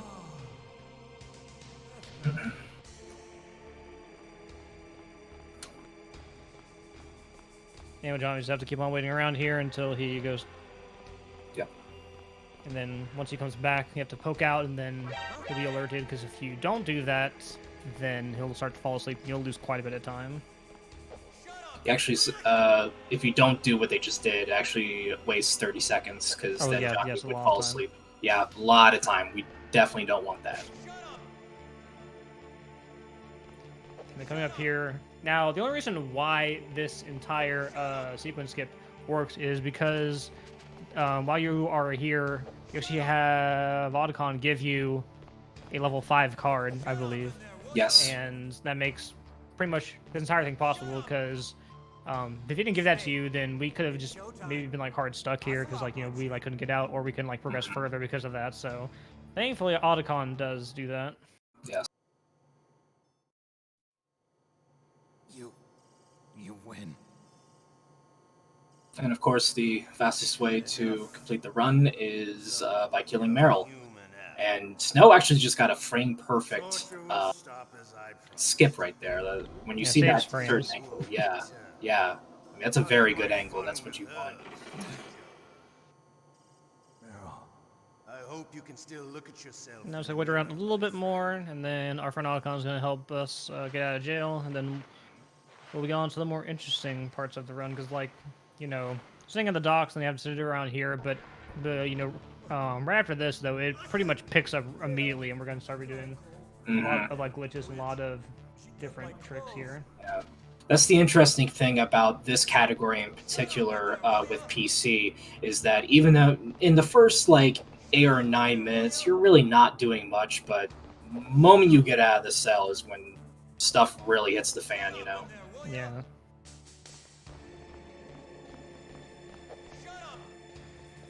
You can probably do other than punch on the wall to prevent him from seizing, which can save you time. Mm-hmm.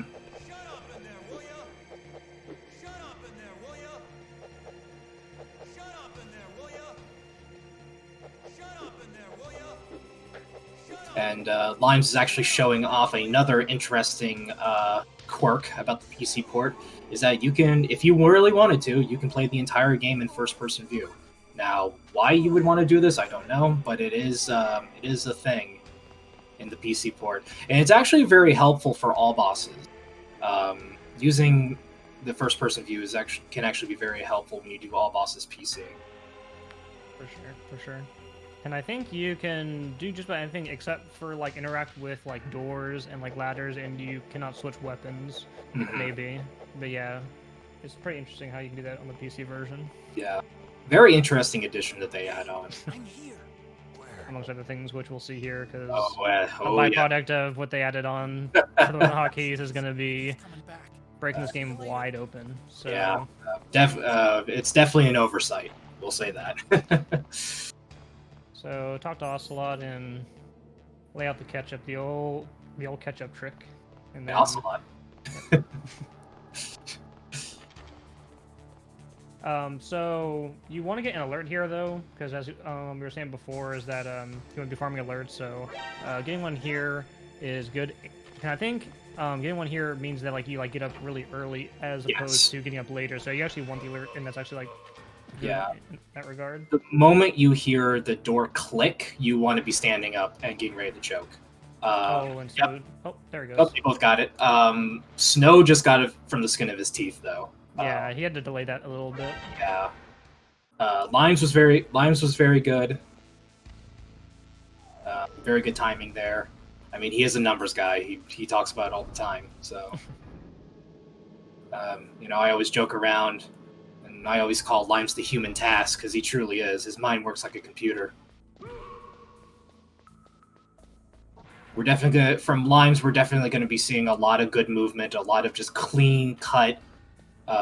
Like I said, just good movement. Oh, and it looks like Snow missed the throw cancel. That's okay. I mean, throw canceling, it's definitely something you gotta get used to, and it can, even though it looks easy, it requires good timing.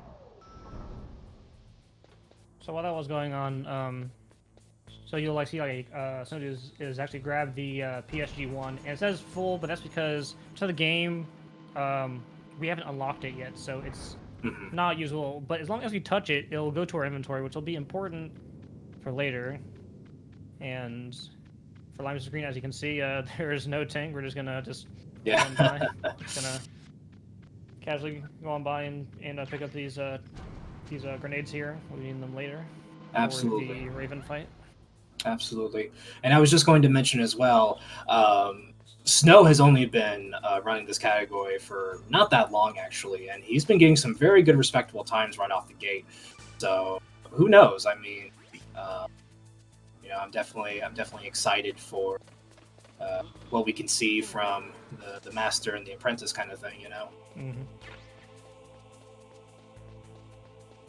Like pretty standard nuke building. There is a slightly faster nuke building that you can do, but it's pretty risky and kind of unreliable. Very unreliable. Going out of bounds and throwing a grenade and getting an alert. It was you who discovered that, right? Yeah. Myself and Furry too had came up with it, and it does save time, but it's just kind of unreliable. It doesn't save that much time to where you want to be using it too much, but it's still fun for me to do personally. But yeah, it's a very cool. Strat. Oh no!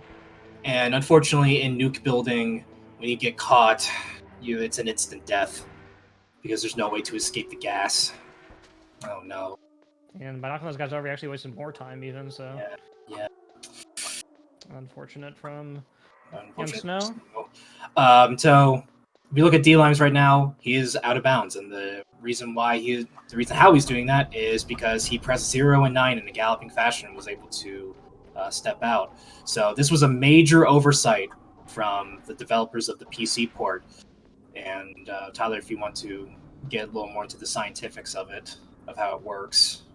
Well, so to think of it pretty simply, there are multiple states, and depending on how you have to do the glitch, you can have it to where you can go out of bounds like we saw there, or like you see here for the tower climb, if you do it while standing, then you won't be able to take damage. So you'll see these guards are going to try to hit D-lines, but they're not going to be successful, and as you cannot take any form of damage other than, I believe, gas is the only thing. And then falling. to your death, of course. Yes.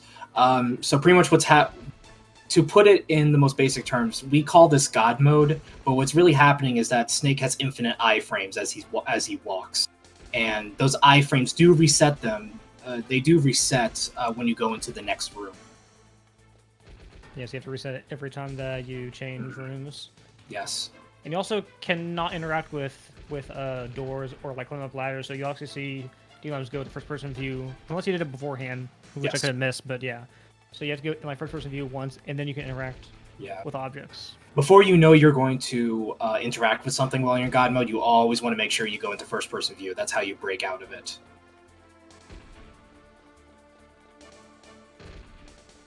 Looks like Young Snow did the same thing. See Yep. if he gets the Yes. cancel for the, okay, yep, he's good. Yep, I he forgot got it. stun grenades. Don't know if we'll be using those or not. Yeah, stun grenades is only you only really need that for if you're doing console. Yeah. Oh, Lime's going for a pretty swag strat right there, getting rid of the guards. Never seen that before. Yeah. Very swag strats today. Yeah. I think you have a couple grenades to play around with. You So do. He can. Yeah, he can place one or two. And right here again, you actually kind of like brace the camera too. Now, I believe that this is fixed now because of the whole core Yes. affinity issue. just about to Because talk about that. back whenever we first ran the PC port, there was a problem where in like certain instances, if you do that, you can actually crash the game completely. And Yeah. So the way it was explained to me was that for the PC port, if you're skipping cutscenes very fast, the game just doesn't know what to do and pretty much just quits. It was a big problem for a lot of the runners, and it almost made some of us want to quit because it's just not reliable. But then Metal Gear Solid discovered that the game was only running on one core, so he's like, what if we ran it on two cores? And then sure enough, no crashes at all. So huge development from Metal Gear Solid. Yep. So, kind of a running theme is that, if you can use God mode, you can just essentially just like run straight through, and some of these fights and like boss battles will be a joke. And then right here, this is the big one here, is that you'll be able to drop straight down and just skip the Yes. Hindy and the Four Horsemen. Pretty much all of Com Tower B skipped Yeah. right there. And just absolutely insane stuff with this port. And then, we do the worm, and Show some dance moves. throw in some grooves, and then look at that, Wolf is done. All right, easy. Yeah, she was intimidated by her dancing. So, pretty much what happened there is that there's a certain line. There's a certain line in that snowfield. If you cross it, the game's like, "Oh, wait, you shouldn't be here. That means you must defeat the boss." And there you go. Okay. Of course, Lime's going lightning fast here, just going through, blazing through Disc 2. And that's the crazy thing about the PC port. You're literally blazing through this game with God mode, with taking no damage.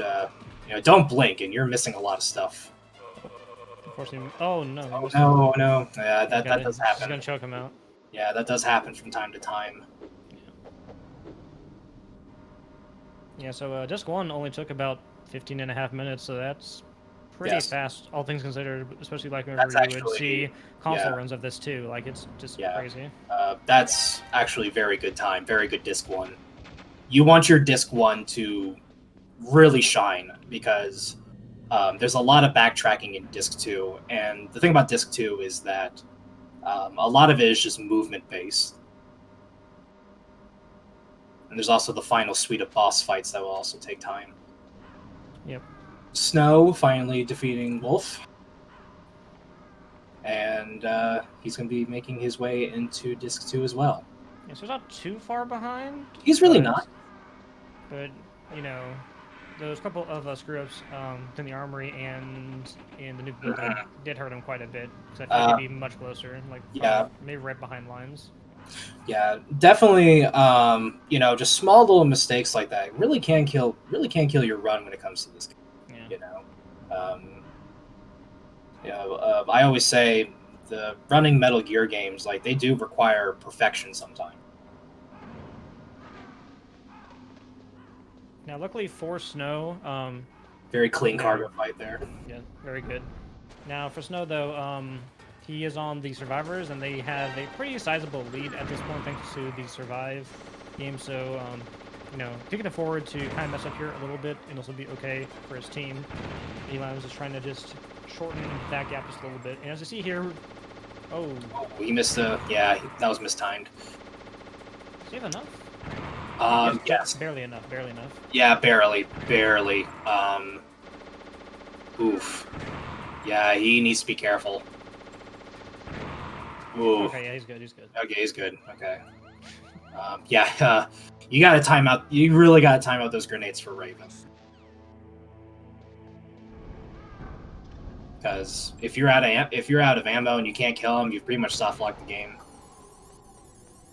Yeah, and there's not really a whole lot that you can do since You never picked up the Nikita. Yeah, never picked up the Nikita, and there is some C4, but it's pretty out of the way, so you pretty much have to bank on using those grenades. But you know, D-Limes is a seasoned veteran for this game, so like, you know, he knows what he's doing, so he's all prepared. And like I said before, really take note of Limes' movement. He's very good at clean cut angles. You know, doesn't try to sidetrack. He gets to point B the quickest way possible. You know, it's just very inspiring to see a runner with such an amazing amount attention to detail.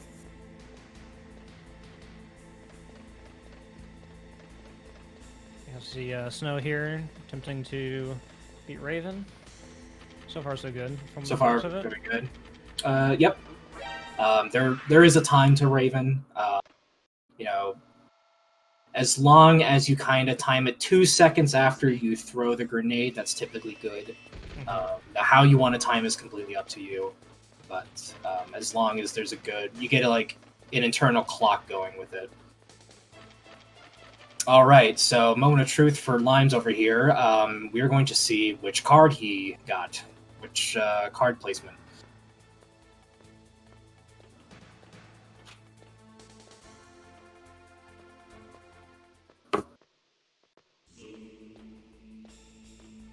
So, since you know more, you know, about these ditch locations than I do, so like, what are the common locations for the ditch rather than the regular rat? Yeah, so pretty much the position we don't want is 7. 7 is all the way at the other side of the ditch, on the very right side. But let's see what position. Limes just got a very good position. That's one of the best you can possibly get. Yeah, that very good position right there from Limes. Very good RNG right there. But like I said earlier in the beginning of the run, even if you got something, you know, worse than what Limes just got, that's still like 30 seconds faster than just, you know, hoping to get a good rat. But the run killer is definitely position 7, because then you have to go all the way to the other side, and that's just a complete time waster. And that one loses you time quite a bit, right? It does. It actually does lose quite a bit of time. Okay, so Limes got some pretty good RNG, but that's not the best. We'll see if Snow gets something better. It's always in the cards, you know. And some nice movement there by Limes. Very good. Seen by the camera means that he doesn't need to stop for that 1 second for the alert, so that's good.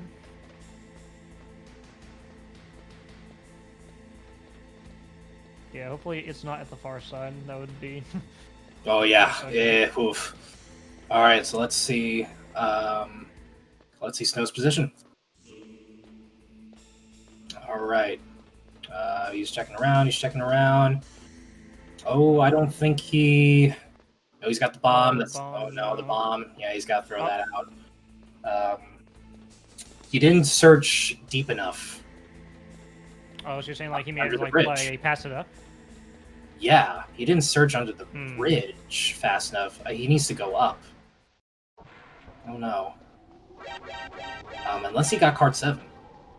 Yeah, he's checking. Yep, he got card 7. Oh, yeah, unfortunately, he did, in fact, get the worst card. That's okay. I mean, look, it's RNG. There's nothing you can really do about it. Yeah, and while this is still RNG compared to the rat RNG, so if like this seems to be a little bit better and a little bit more reliable than the previous one, where like you have to pray for the rat essentially to go to a certain spot. Plus you had to menu as well, and well for PC it doesn't matter too much, but just extra Still, stuff to do. yeah, definitely the card and the drainage ditch is just much more consistent than hoping that a rat is in the best place, which is also very RNG dependent. It's just a matter of consistency, really. Mhm. And the fact that it does save time is an added bonus. So now we're going to be backtracking, going into the warehouse and to the blast furnace to cool down and heat up the card. Yep. So, again, kind of slowing down the pace of this run. It was kind of slow at the beginning, then the mid game it was blazing fast, and we're kind of going back to a standstill here, just kind of chilling out. But don't worry, because the finale we got Liquid Fight, which for Definitely most boss, yeah. Sorry, go on. Definitely the showstopper, which is the Liquid Fight. Yeah, because GMB can't save you there.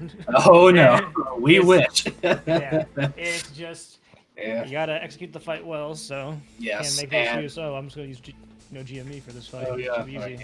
yeah. And another thing about the Liquid Fight is, if you don't get it right the first time, you better know some backups.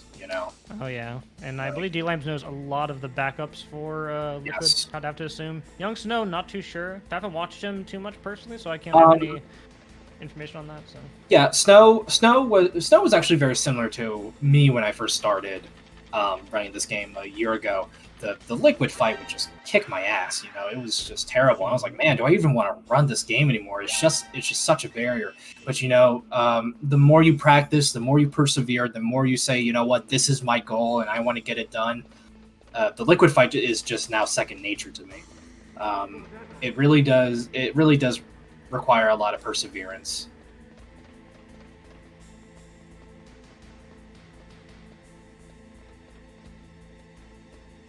now we see Snow waiting for the card to cool down. Now, typically they would have timers going, and I don't know if they have timers going on while this is happening, because that's what I typically do. Because otherwise, you have to go off of like an audio cue or look at maybe like a stopwatch or something. Because typically, you would use your live split timer to determine when to go. Personally, I use the audio cue. Because I've played this game for so long. And into you at this point. Yeah, and same with Blast Furnace too. Sometimes I use more of a visual cue on Blast Furnace, but I'm interested to see how they're going to do it because I know they don't do the visual cue. Yeah, not even checking the card as well. So now the one telltale sign of you not getting the card correctly is that for the Blast Furnace, if you are heading back and you do not get the coda call from Naomi, then that's a telltale sign. Although, actually, now that I think about it, on the PC version, you would skip that anyway with one of the GMEs, so that's even worse because now you can't even tell. But I mean, both these players, they should get the correct timing for the card being heated up. But you never know. Anything can happen. Anything can happen. I mean, that's like anything in life, especially in speedrunning. Anything can happen. So yeah, definitely not much to really talk about here, logistics-wise. A lot of backtracking, just heating up and cooling down the card. This is why I think MGS1 80% PC is a very good starter speedrun because it's well-paced. It's not constant, blazing through or anything like that. There is some downtime, just kind of chill, kind of calm down a little bit. But I will say, this run actually is not that hard, but it's very difficult to master. Yeah, because, for most video games, these really short categories, they're usually very heavily optimized, and just for the case for this game is the same, is that it's very heavily optimized, but it's pretty easy to get into because there's some other games where they have some really short categories just like this, but they have some like really hard trick, but this one's literally just 0-9, and that's it. Literally, that's it. Yep, that's all you need. So, really good starter to getting into Metal Gear speedrunning for sure. Very good start. I definitely recommend it for those who want to get into speedrunning. This game or just the whole series, really. Yeah. Because that was just how I got into it. I started running this exact category. I grinded this for like a solid, for a long time. Oh. And then eventually, I've never seen Limes do that. Okay. Okay. Yeah, definitely going for the swag stuff here. He's just harness. He's definitely not doing the visual cue because you actually need those guards for the visual cue. I wonder what he's. I mean, maybe there's a certain cue on like how many guys that you actually toss. If that's the case, that'd be kind of big brain. Yeah, that's very big brain. Are these guys just keep coming? I think they're definitely spawning. He just keeps on. Wow, I didn't know about that. Does that count as a kill? I'm not sure. I mean, we're definitely not going for Big Boss, are we? No, not at all. I mean,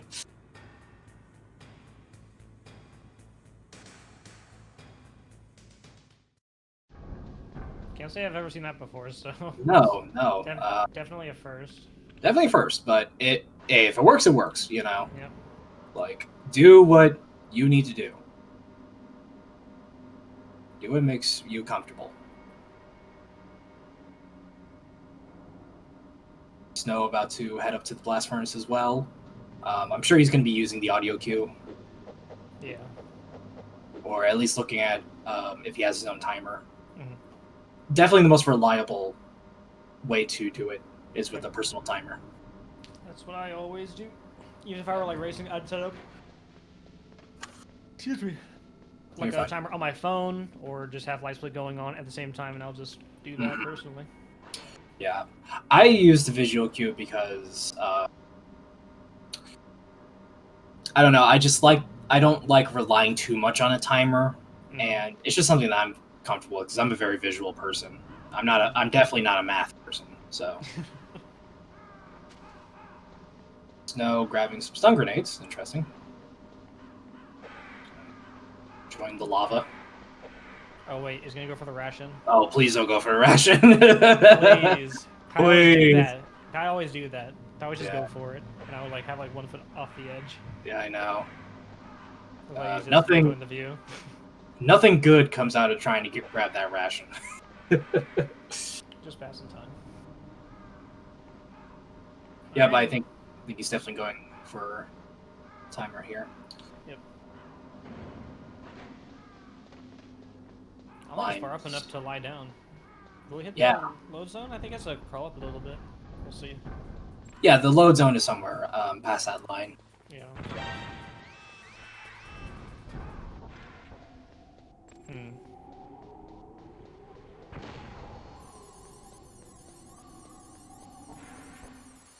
And so double checked. He was like, let me make sure. Yeah. Look, there's no shame in that because the last thing you want is to go all the way back to the command room. Turns out you weren't in there for like another 2 seconds. So. Yeah, and that would be really detrimental to his team as well because No shame. Snow's job is just damage control, is like making the come back as small as possible to make it harder for the last race coming up here right after this, which is gonna be MGS2. Very excited for that. Yeah, may as well be the decider, and maybe the Wanderers can maybe sneak one in if they have a really good showing at MGS2. Absolutely. All right. Well, when Limes puts in this last card, it's going to be game time. We're going to have our final suite of boss fights, starting with Rex, going to Liquid, and then to Escape. But first, a shocking twist. Oh no. Oh no. It's actually Liquid. It was Liquid the entire time. No one knew.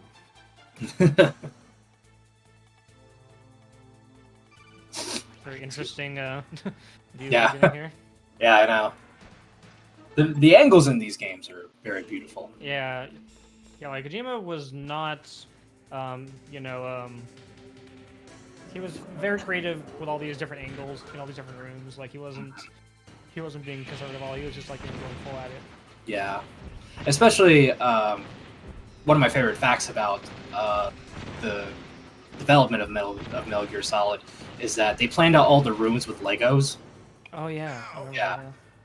Like they literally laid out all the rooms with Legos, and then Kojima's wife got mad because it's just like, I can't believe that you get paid just to play with Legos.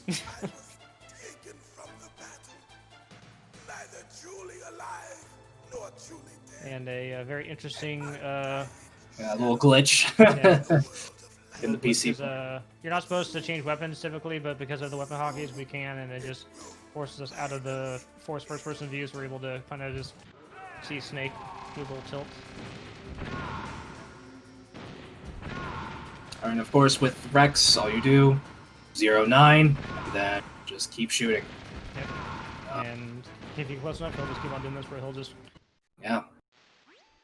It definitely makes the console runners cringe, but hey man, it's reliable, it's easy, and Yes. hey, we don't have to listen to the speech either. So Yeah, I know, right? Go straight to the fight. Just Yes. no playing around. Definitely a good thing about Integral. You get to skip a 2-minute long cutscene of Liquid monologuing. See if All right. Rams can get the infinite here. All right. Moment of truth.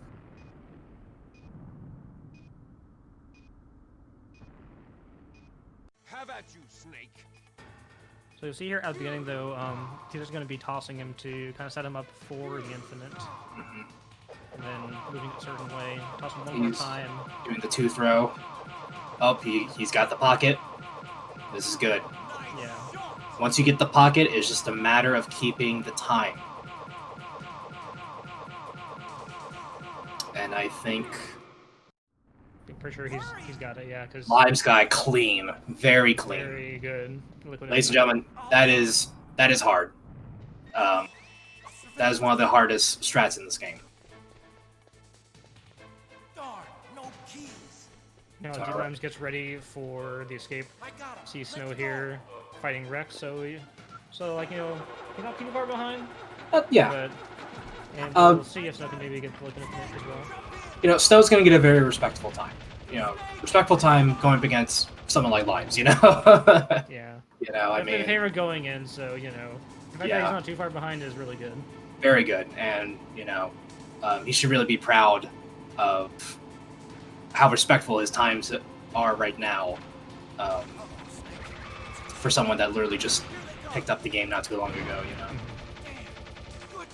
All right, so escape here on Limes' side. Just a matter of good placement and knowing how many shots it takes to kill the guards. I believe it's 4. If I'm not mistaken, right? It's like 3 or 4 on easy. Yeah, 4. Yeah. You also want to make sure you line up your gun because some of the hitboxes in this game are insane, and we're about to see that with the Liquid coming up on Limes' side. Yeah. But speaking of Liquid, here is the fight on Snow's side.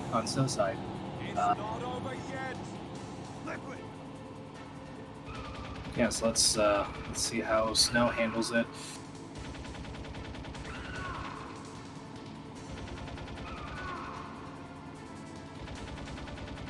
Now for this escape though, he's doing this kind of like fanning motion throughout, because if you follow him straight, then like he'll keep on swerving back and forth. So kind of let a fan and like not directly look at him and position here and move on to the next phase. But what's going on? Looks like Snow. Oh, wow. Wow. That is pro, guys. That is pro level stuff. Wow, that was really risky to throw. Very risky because you're supposed to wait for Liquid to get to a certain spot and then throw him a second time. But what Snow just did was, wow, guys, that was very clean. Wow. Ladies and gentlemen, wow. I have chills. He need to do that. He really do that. Ladies and gentlemen, I have chills just watching that. Very excellent performance by Young Snow. Definitely a highlight. Definitely a highlight of this run, I will say. And it looks like Limes is coming up to time. Time does happen on the score screen, and time for Limes. A 37:29. Very, very good time, ladies and gentlemen. A sub 38 is no joke. Very, very good time. Now we have Snow trying to finish up here. Yep, and we have Snow going toward first checkpoint. Very clean.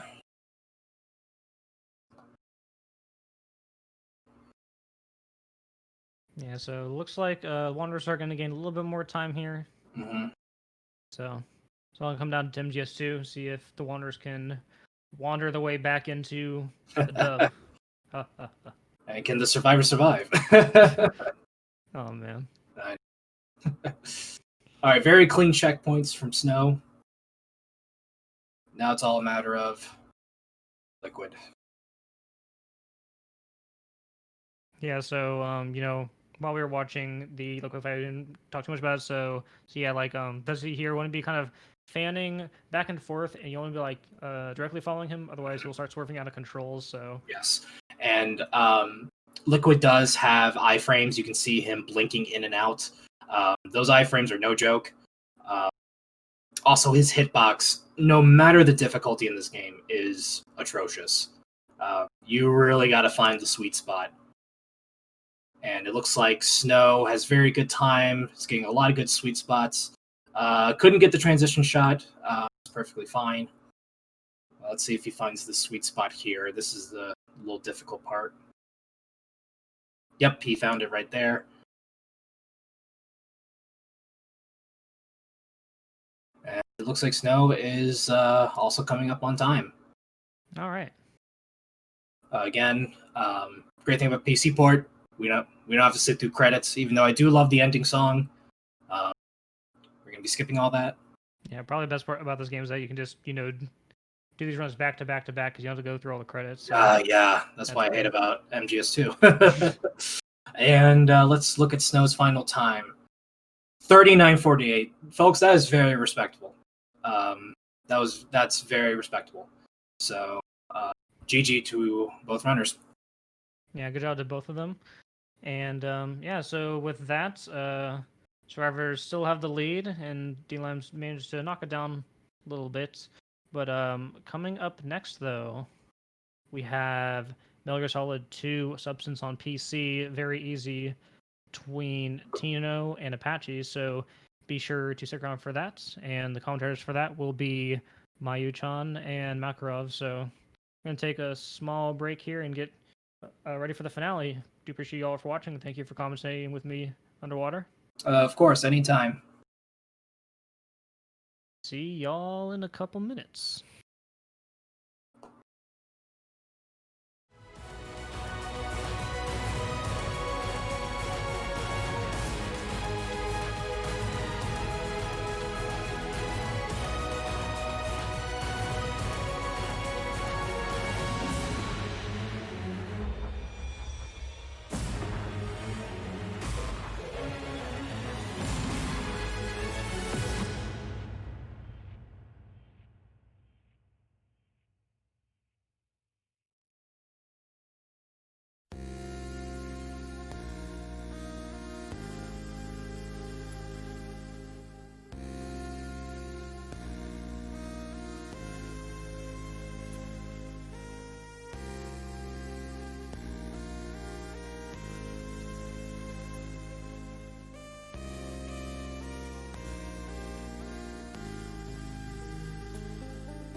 And welcome back, everyone. Welcome to the finale of the relay race.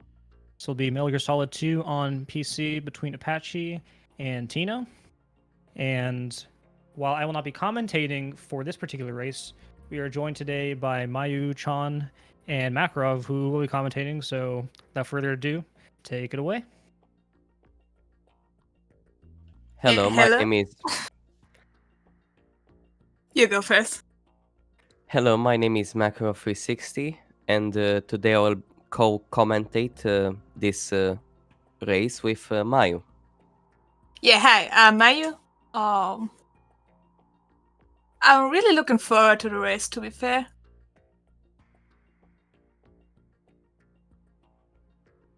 So, both Tino and Apache are extremely good players of the game, and in my opinion, this will be an amazing race and a close one. Yeah, I also think it will be a really close one, so I will give them a little countdown. And there we go.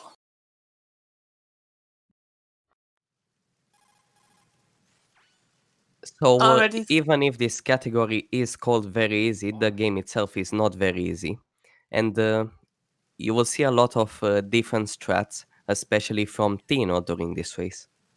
Yeah, Tino goes for some special stuff, which isn't that common to do. Also, one thing which will come and play later is use of glitches, where Apache isn't like using all glitches, which will go in the category. Tino will go for them.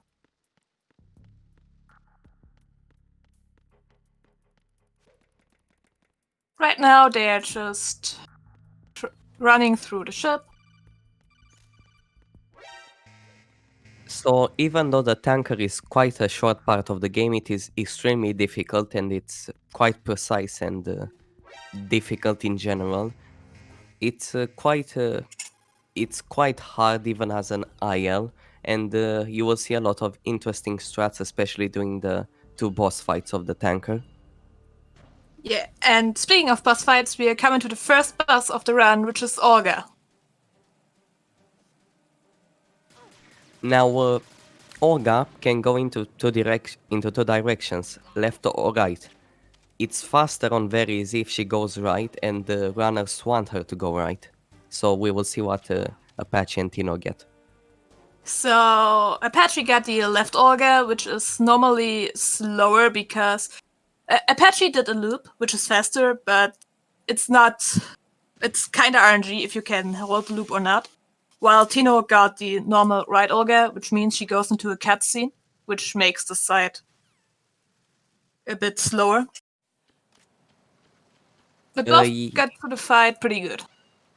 Yeah, the loop for the left side on very easy is completely random, whilst on higher difficulties it is quite consistent if you do the setup correctly.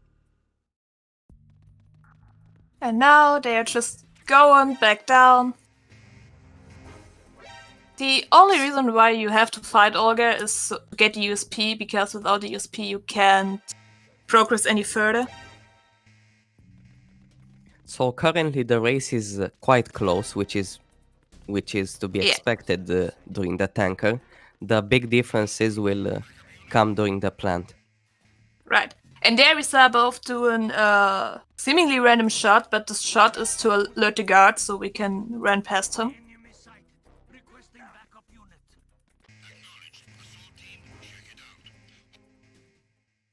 Coming up is one of the most difficult rooms in the tanker, which is the engine room. This engine room can really decide a race, especially tank rails.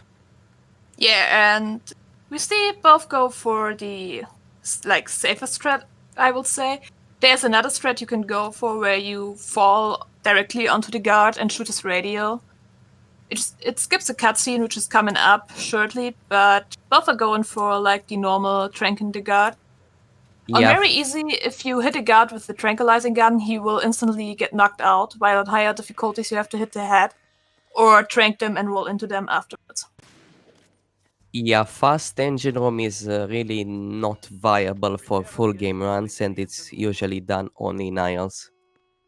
And right now, for me, they're completely free on the same frame. Yeah, the race is surprisingly close right now at the moment, but Guard Rush can decide it, since Guard Rush is a pretty interesting fight on very easy.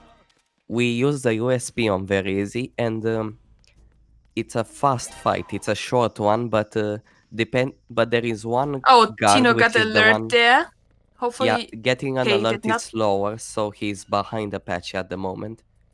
Yeah, he isn't really behind. If you do it right, don't get shot by the first guard and don't get kicked by the second, it's still kind of the same pace you're going through.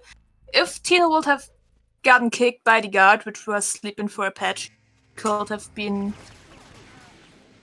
I don't know the exact time loss, but I guess getting kicked is like a 3 to 4 second time loss. So something interesting that you might have noticed is that Tino, for example, tranked the first guard, which is safer and easier but it's slower than USPing him as well. Because if you kill a guard with the USP, he falls to the floor faster and dies faster, which means that the rest of the guards also spawn faster. And coming up is the ladder glitch. Doing the ladder glitch saves up to 10 seconds because you don't have to go down the ladder. You skip all the animation for it. Oh no, Tino failed the ladder glitch. Yeah. The ladder glitch is like an input combination where you try to equip the camera at the same moment when you're trying to go for the ladder.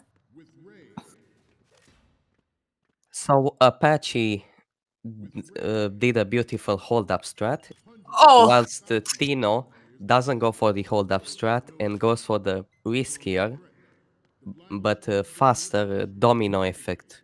Yeah, hold like to. if you roll through the guards in the right side, they will all fall over, and it will create like a little domino effect. So if you're completely straightforward and roll through the guards, it will create a domino effect, and you are pretty safe to go through if you don't stop rolling and always stay straight. So Tino is going for a two-spot camera, and I think that he got all photos. Yeah. So currently, because of that continuing hold to, Tino is behind Apache, but there is still a lot of potential for him to get back the lead or even get close to Apache during the plant. Yeah, and we saw Tino also got all the photos.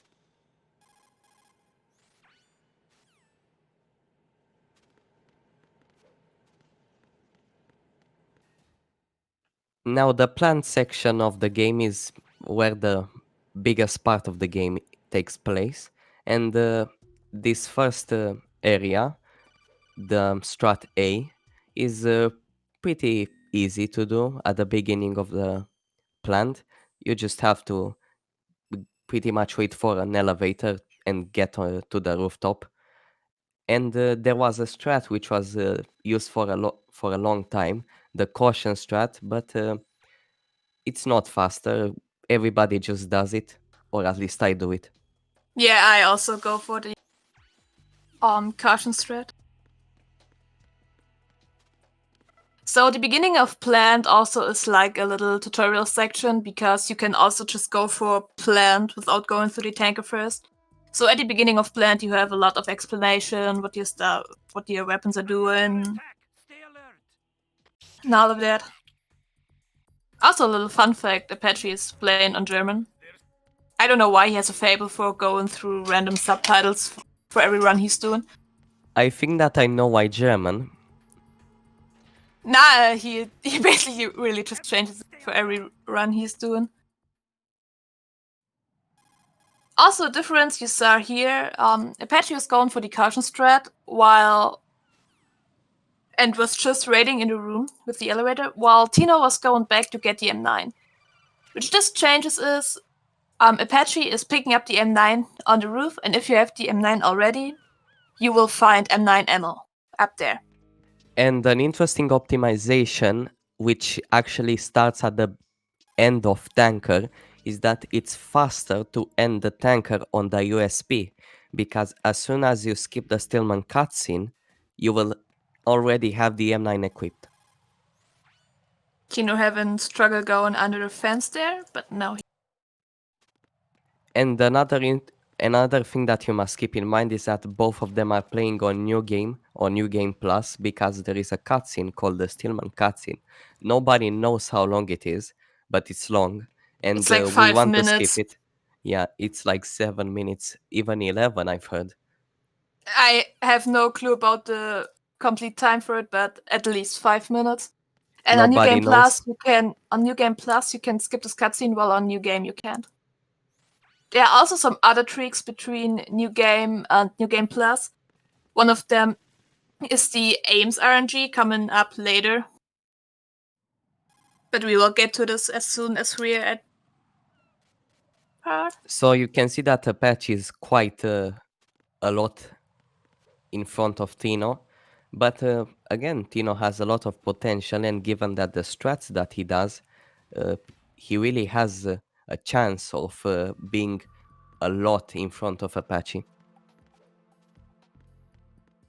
Now Yeah. Apache is going to go into the Stillman cutscene. Or he's whilst- going to skip it. Yeah, I guess so. And Tino is now just going into the BC connecting bridge.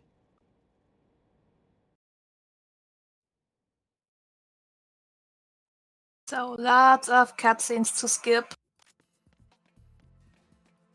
If you want to start running this game, be prepared to skip a lot of cutscenes in Codex. And They as you've really seen, sum up. because Apache ended the tanker on the USP, as soon as he spawned back after the Stillman cutscene, he already had the M9 equipped. Right now for Apache come in one of the hardest rooms in the run, at least in my opinion. It's the Strut D bomb defusal. You have to drop down there, and you really have to time everything you do to don't get an alert and don't get shot. Yeah, you can afford an alert. The most important thing is to not get shot or kicked. You can lose a lot of time if that happens, but you can afford to get an alert because since the backup guards come from the left side, they will never spot you since you need to go to the right. Right.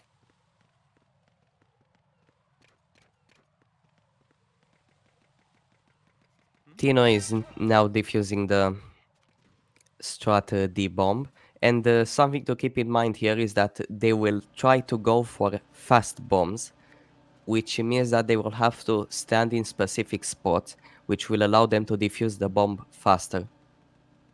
Yeah.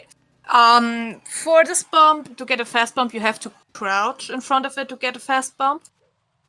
But for others, it really is dependent on where you stand.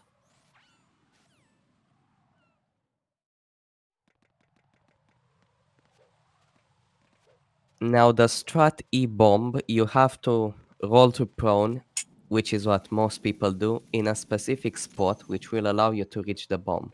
It is very important to not hit the missiles, because you will get stuck and lose a lot of time. True. And what you saw Apache doing there was called a coolant rise. You will see it a lot through the run because it always saves the time of the animation to get up. When you have the coolant equipped and stand up, and after you had hit X for standing up, go to your M9, you will skip the animation for getting up again. And another thing that you will see them do a lot are cartwheels. Every cartwheel, if done correctly, saves a little bit of time, and over the entire run, it adds up a lot. Yeah, it saves like 0.1 of a second for every right cartwheel you do. And now an interesting difference that you will see is the EF connecting bridge, because Tino goes for something called damage cancelling mines, which means that he will hold up the M9, which will detonate the mines, but he will not get hit and damaged by them.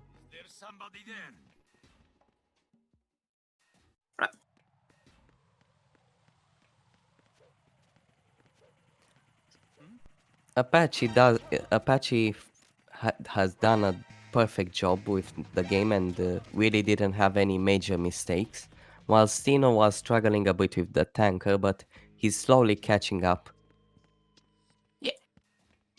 Now the strat A, the worst strat in the game. At least if you're like beginning the game. I guess the longer and the more often you run the game, the easier it gets.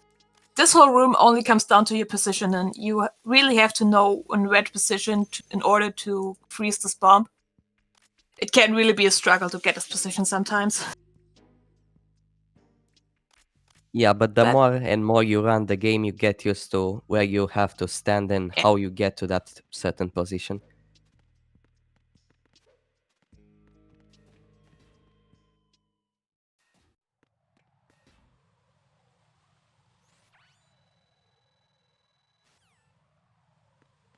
Another very important time save in the run is that you have to hold select for certain codecs, because If you don't hold select, you will lose a lot of time over the entire run.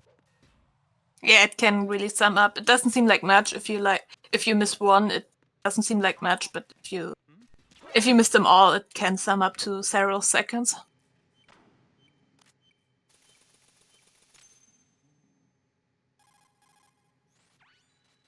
For the fast bombing strat B, you don't have to crouch. You have to stay in the specific spot that you are placed in when you open the locker door. Right.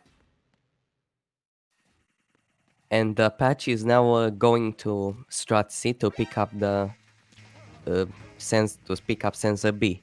And defuse the last bomb.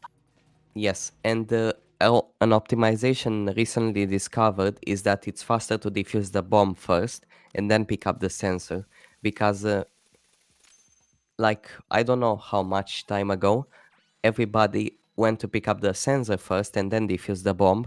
However, there is a small 1 second pause, which means that defusing the bomb first, it's 1 second faster. Yeah, right. Now Apache is going to get sensory. Getting another cutscene. And the codec, when you pick up sensor B, is extremely weird. It's the fastest codec in the game. It has the shortest pause, and it's the fastest to skip for some reason. Yeah. And now you see at Apache's screen, when he was going over the bridge for the first time, a guard spawned to shoot him. But since the other guard is still tranked on the bridge, there won't spawn another guard, so you can just run by. And now they're moving on to the first boss fight of Plant, which is Fortune. However, before they can reach Fortune, they have to defuse another bomb, which they have to defuse it in a specific time limit. However, since it's very easy, it's a very generous time limit. Yeah, the time limit. The time limits you get over the course of the game are very generous. So, we have a setup for the beginning of Fortune. However, the last parts of Fortune, the last section, is pretty random. So if Apache gets a very, very bad Fortune, Tino might have a chance to catch up right now at the moment. Yeah, he isn't that far behind. I mean, at least for a race. I would say he will be pretty far behind if it was like a PBE attempt or something like that. But since we're in a race and everything can happen right now, it's not too far behind. You should always keep in mind, like, learning the strats isn't, at least for the most part, learning the strats isn't very easy, not the worst to do. But, like, perfecting this run is so optimized, and getting the right movement, getting everything perfect takes so long to do right. Like, Apache has a PB of 1 hour and 3 minutes, and Tino has a PB of 1 hour and 4 minutes. Those times are ridiculously good. Yeah. Getting a 104 is so difficult in this category. It's the most optimized category in the game. Yeah, right. And now we are coming to Fortune. What you saw Apache doing was doing a 3-punch buffer. For every punch, you get moved a bit forward. The reason why we're doing this is so Fortune will blow off the forklift. This is a really important manipulation we do to get the fastest Fortune possible. Now he will move to for her to destroy these boxes, and now we come to the RNG part. Normally, you are crouching there and hope that she hits the barrel, but sometimes she can also just hit you and you can't do anything against it. It's completely RNG.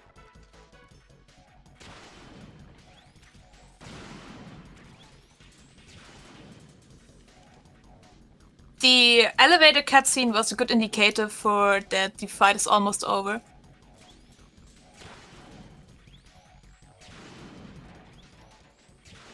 Now she's destroyed.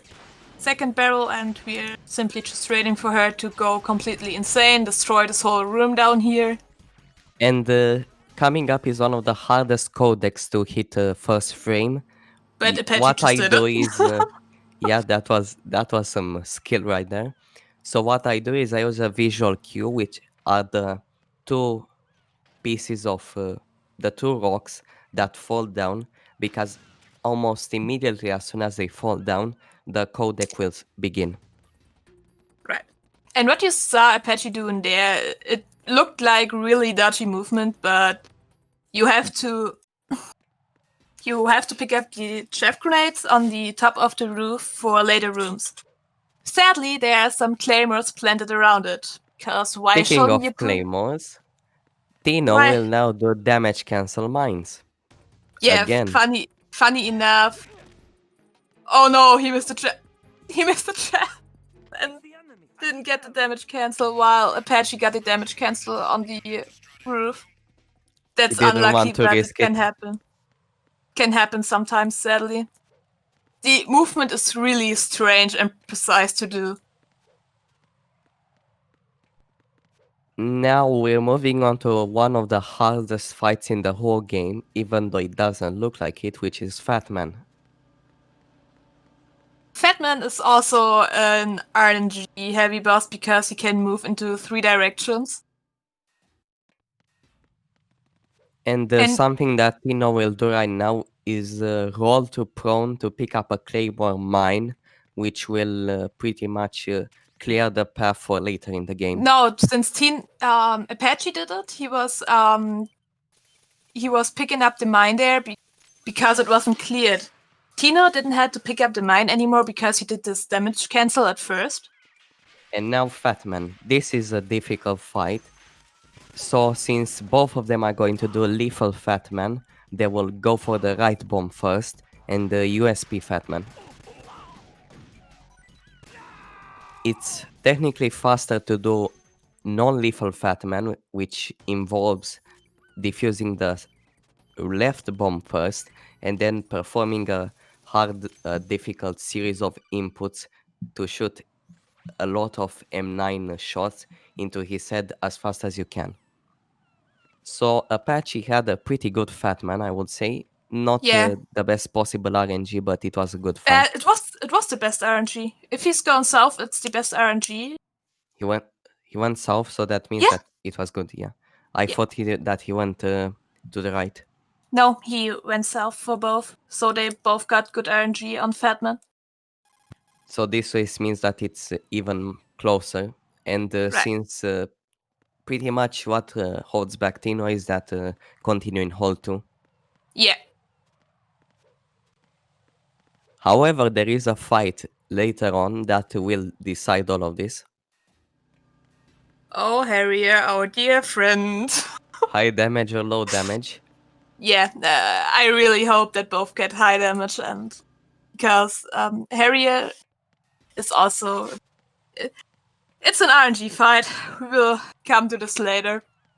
And now, since they're playing on new game, it means that Ames does not spawn in a specific spot and can spawn in multiple spots.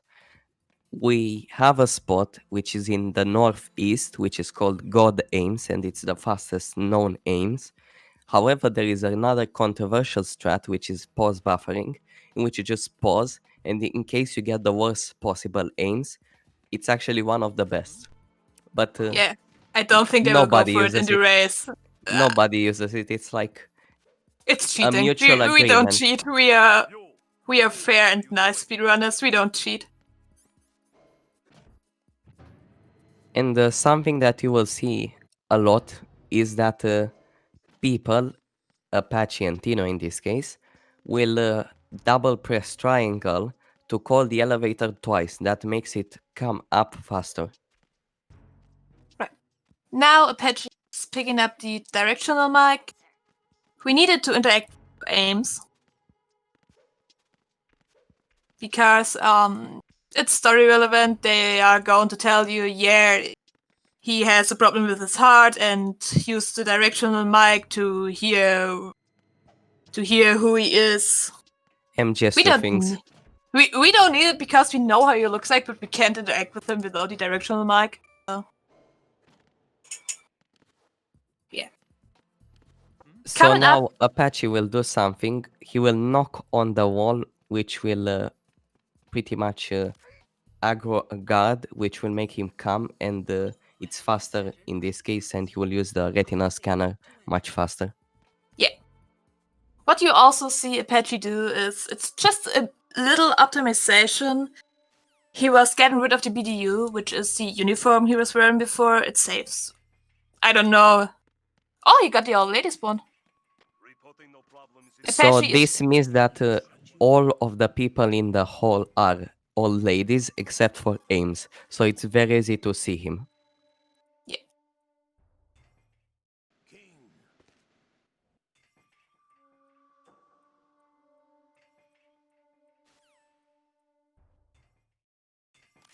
Oh, it was my bad, by the way. It was the young lady spawn, not the old lady spawn. That was my bad. So let's see what Ames Tino gets. Oh, he gets a pretty good one. Not the best, but not the worst. Yeah, it's better than the one Apache got for sure. Also, the Ames Apache got was like the hardest to see because it's kind of out. It's kind of out of your vision. Yeah, the old lady spawn helps a lot if you get that Yeah. spot because it's pretty much impossible to not see him.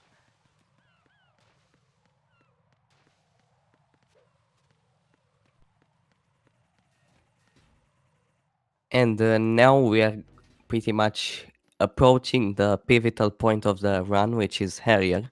Apache always says that an MGS2 run doesn't start until Harrier. That's true. But first we have to get the PSG one because we have to go to a specific bridge and I Blow don't it know up. why. I don't know why they did it, but they're like, yeah, let's put explosives all over this bridge. So yeah. And You these can two things. thank Fatman for that. Yeah, Fatman did us.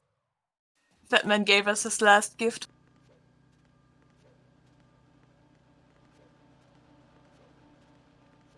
So, in my opinion, Harrier will pretty much decide if Tino gets close to Apache or if he doesn't. Yeah. But first, we need to see what Harrier Apache gets. Yeah, and we will see one special thing when going for the bomb sensors on Tino's side. I can tell that much. Yeah, Tino does some special strats. He always goes for risky stuff. Yeah. So now Apache will try his best to not blow up the bridge, even though everybody wants to blow up the bridge. Yeah. You have to hit the sensors. You can sadly you can't shoot the cipher. If you shoot the cipher, the bridge blows up. But he got it pretty solid. Like An interesting fact that I learned during I'm No Rookie, you can actually blow up the cipher if you blow up the sensor first. yeah, because the sensor's already damaged then. And now let's see the fight itself. Yeah, and I will. And he got low damage and didn't got the shot in. So that's that What might Tino be a is 4+1. doing- Yeah, what Tino's doing makes me wonder how often he actually blew up the bridge because he won't zoom at all with the PSG one. He will always snipe the cipher without zooming in. And this is completely insane. So Apache sadly got a 4+1 Harrier. It's still great. It's not a bad Harrier at all. can You still can end still it get now. like 1 or 3s with it. But the ideal Harrier is a 5+1, a high damage one. Yeah, but I guess Tino also just got a 4+1. He also did not get the 5th shot in. So it's fair again. Here come the dice shots. We are waiting for a really special cue to hit the cutscene skip, so we can get to stingers in instead of run. So Tino missed both die shots. That's bad and loses a lot of time. Yeah, this is losing a lot of time. That's true, sadly. Let's see if he can recover it. Yeah, he recovered it pretty well. So he ended it at the same time as a regular 4+1, so he managed to save it by squeezing in that extra shot, that quick one, which is pretty hard to get since you cannot see the Harrier and you pretty much have to guess when it gets in front of you. It's a little gamble, or you go. I guess there are also. I really have to say I'm guessing here because I can't say for sure, but I guess there's like an audio or visual cue you can go for where to hit the stinger. I guess so. You can count, for example. I count Or for some specific look, skips in or the you queue. look at your timer. Mostly, if you're running the game, you will always, or at least you will try to have a timer at all times. And something that you saw Apache doing there was he switched his weapons from the chaff to the AK. That skips his animation and makes him go faster while he's pretty much hugging a wall. And Tino's doing the same now. So the race is pretty close. It's surprisingly close. Yeah, it's for real is. And I'm really happy that it's like to be. So Apache did a small optimization which saves a couple of frames, not even a second, which is that he holds left on the D-pad while in the cutscene, which makes him turn into the direction that he needs to walk into. So it saves a couple of frames, like turning into that direction.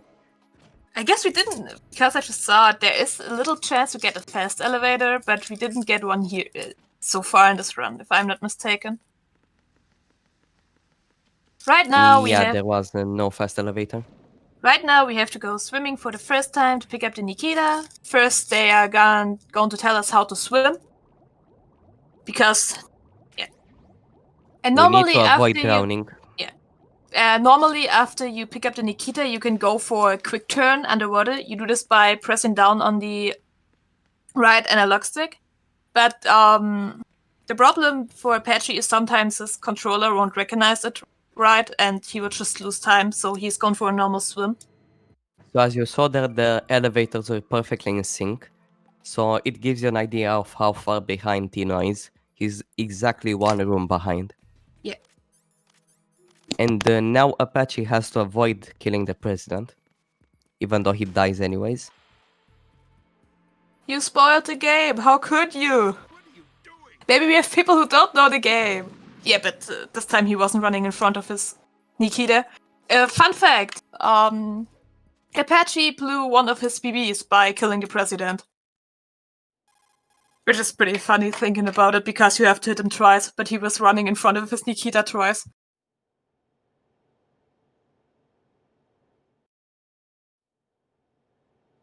Also, a little optimization you will see a lot when you will see a lot of menus happening while cartwheeling. This always saves a few, like, I don't know how much to say. What that does is it pretty much, you can do menus while you are still moving, because you are still in the middle of a cartwheel, and opening a menu does not cancel the cartwheel. Right, so you are and still moving while using your menus. Do it while not doing a cartwheel, it will completely cancel your walk-in animation, and you will always. It's not even a second, but it really sums up through the whole run. So coming up, you will see a very big difference in what Tino and Apache will do, because Apache will swim, while Tino will do something called the swim glitch. No fast elevator again. So I'm going to start talking about the swim glitch right now, because because it's long. complicated. Yeah. So since Tino is a madman, he will go for swim glitch, or at least that's what he said. Now swim glitch saves about 10 to 15 seconds if I It think. saves, I guess, 25 on the way there, but since you're not opening the door on your first way and have to open it on the way back, you lose 7 seconds on your way back. So it's like 17, 10 to 18 15 seconds. seconds on PC at least. Yeah. So what he will do is he will swim in a specific spot, then he will turn around to the wall, and then alternate a rhythm of pressing circle and left on the D-pad. That is extremely difficult to do, and not everybody can do swim glitch. He makes it look so easy. He makes it look so easy, not gonna lie. So if you cannot see his inputs right now, but his hands are having a seizure right now, while he's performing this swim glitch. So Yeah. that pretty much minimized the gap between them by quite a lot because Tino did swim glitch. Oh no, and now he didn't get a deload zone. First try. It's still faster than. And here you not- see Vamp. The lethal Vamp strat it seems easy, but you really have to find the right rhythm. You have to aim the stinger next to Vamp and hit him with a splash damage, which will basically stun lock him, and you have to do this 6 times in a row. And messing up the rhythm is pretty easy. Yeah, it's pretty much a don't judge a book by its cover fight. It looks extremely easy, but it's actually not. It also depends on where you aim, because it's slightly faster. It's a few frames faster to shoot at his legs. However, the rhythm is much easier to lose if you shoot at his legs. And right now, the game turns into an escort mission, because we have to escort Arakan's little sister Emma. The And best she got part of the game. Yeah, of course. And she can't swim, she's scared of water. Maybe she almost drowned when she was younger. And to this, she got tranks in her legs, so she can't swim at all because her legs won't really work, and we always have to grab her hand and drag her around with us. And something that you saw both Tino and Apache do is cartwheel while approaching Emma's locker and equipping the AK on previous. That will come in handy a couple of rooms later. And now, since Tino did swim glitch, he will have to open the door that Apache is going through right now. Yeah, which will lose him 7 seconds, but overall doing swim glitch is faster. Also, one thing you will see, Emma has a lower O2 gauge than Raiden has. And you really have to take care, because if the O2 gauge is empty, you will lose life. It's not that big of a deal. She has a pretty huge life bar on very easy, but you always have to take care that her life bar won't go below the second A in her name, because then she will just be a sitting duck and can't do anything. Yeah, if her HP goes below A, then she will start to stagger, take pauses, and lose a lot of time. By the Emma way, don't is worry, annoying. we don't hurt her here. We just give her a hug. She needs that right now after all the swimming. Yeah, we are not choking her. It's just a warm friendly hug. We have to calm her down after this swimming session. So also have Apache to get will rid of her avoid fear. killing guards here, and he will try to walk past all of them. The timing is extremely precise because you have to avoid the guard cycles, and the guard cycles are pretty short in my opinion. So Yeah. it's hard to do. Especially the first guard, it's like, if you just mess up by a bit, you will basically have to get the AK and shoot him before he calls an alert. If he calls an alert, most likely you will reset the room because it's faster, and you need your ammo for the AK later. Actually, I would say that given the times that Tino and Apache get, if you get an alert here, it's just the run is dead. Yeah, but if you're in a race, I was talking about if you're in a race. And Most you likely just saw reset there the room. the mythical Emma bump, which is 100% safe, on PC at least. And what that does is it teleports Emma a couple of like a meter in front, which saves. Oh no, what did he not do? There you saw what happens if you don't do the Emma bump right and don't get her next to the load zone. So we should thank Tino for showing us what not to do. Yeah. It's all... He just wanted to do it for educational purpose, and now he isn't going for it again. He will just go through the door normally with her. So I believe that if you don't do Emma bump, not failing it, if you don't do it, you lose like 3 or 4 seconds, I believe. Nah, it's not that much. It's 2 seconds or something. Walking, you're losing.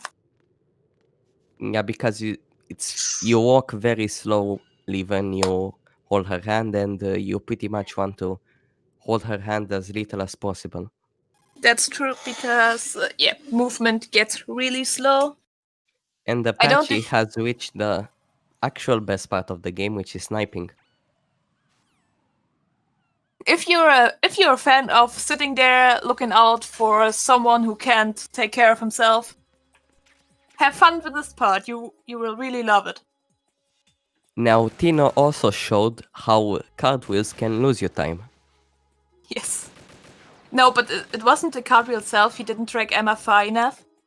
Like, for the room before, you have to get Emma into a specific position so the cutscene plays, but he let go of her a bit too soon, which led to not playing the cutscene. And since sniping started, I've been ordered to talk about something, which is the bounty of MGS2. There is a bounty currently active on Reddit for anybody to discover a very big glitch or a sequence break in this game. That a sequence break would help a lot with the speedrun, and it will make it much shorter. There is a lot of money involved, so if you want a lot of money and you like MGS games, why not learn MGS2? And if you want to do that, you should join the MGSR Discord. It's a very nice community which loves to help, and you might learn a couple of things. Yeah. And right now, since sniping is a special section. One thing we didn't mention, Emma can fall over if you look at her through the PSG one. So we tried... so there is a big list of things that you must not do here. You must not zoom in with the scope. You must not look at Emma. You must not lean while looking in first person. And you must stand in a specific spot, otherwise she will fall. Yeah, it's like... There's nothing to save your time in this run, but there's so much to lose your time on this oil fence. And right now you just see Apache having fun shooting birds. He's a horrible person. These poor birds. I mean, we could do counting with the commentators right now. But I didn't count the first birds he was shooting, so... Maybe he will clear up all of them until the end of oil fence. So an interesting fact about birds is that there is a finite amount of birds here.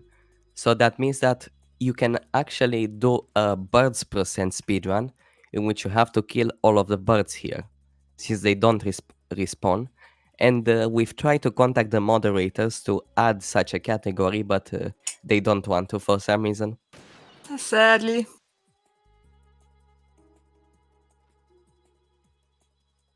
And yeah, the birds are...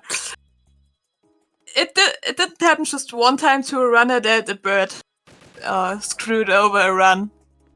And you might see an interesting thing that Tino does, which is that he shows us right and side balls.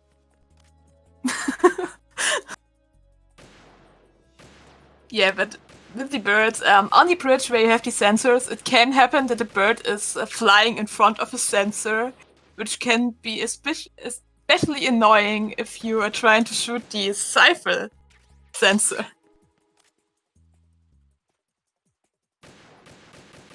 This is why the birds aren't like the best friends of some runners. As you can tell, it's a boring part of the game. Yeah, it really is. There's nothing much to it, sadly. However, there is an interesting fight. Yeah, but on higher difficulties, it's a bit more interesting because you have to get the thermal goggles and shoot mines, which are on defense. But very so easy. You actually have to do something. Yeah, right now you mostly just looking at Emma crossing bridge. Also, a funny thing: if Emma is on the second building, you could actually point the directional mic at her, and you would have a little Easter egg. But it loses time because the conversation takes really long. But if you want to play the game on yourself, you can. I would really recommend just holding the D mic in this direction once she's on the second building. So to answer another question from chat, Tino is doing something called showing Raiden's eyeballs. Those are Raiden's eyeballs. If you don't like them, you're just wrong. Yeah, it looks really funny. Someone make him stop. We won't make him stop. Deal with it, Biggo. He promised me that he will do that. Yeah, to be fair, it's maybe my bad that Apache was shooting so many birds because I was like, please do something interesting at Orphans. Not even lying here. Let the birds have it flow. Coming up is the next boss fight, which is Vamp 2, which is like a really fast fight. If you blink, you miss it. Now Tino might go for Nosem Vamp, and He he will will go for probably go. Nosem. So it's a little bit faster than zooming in. And But an easier to interesting mess up. fact here is that a lot of people, especially casuals, zoom in and try to get a headshot. Just don't do that. Zoom in and get body shots. It's faster, safer, and easier. I'm just here to put on a good show. Yeah, Tino, we can see that. If you have time, please let me know how often you actually blew up the bridge by not zooming in. I'm really interested in knowing that right now. Apache is getting into Arsenal gear right now, and this bridge is... Perfect can Nosem cost... Vamp from Tino. Yeah. It looks so cool if you do it right. That's what we call high level.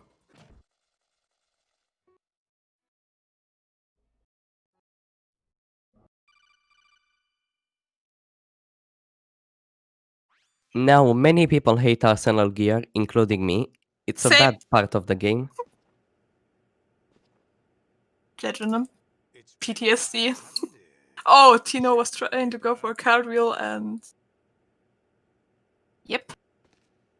Yeah, Platonic guy usually goes for risky cartwheels. Platonic is racing so much today. He's everywhere. Yeah.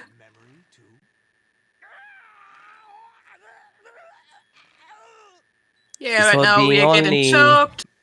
important thing to keep in mind here is that you have to call Rose after this happens, after the choke, because it's faster.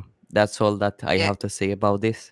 There's sadly nothing much to say about that other than a little optimization for it is as soon as this cutscene plays out where all gets in front of you, you can hold select. So you go instantly in the codec menu as soon as the whole cutscene is over.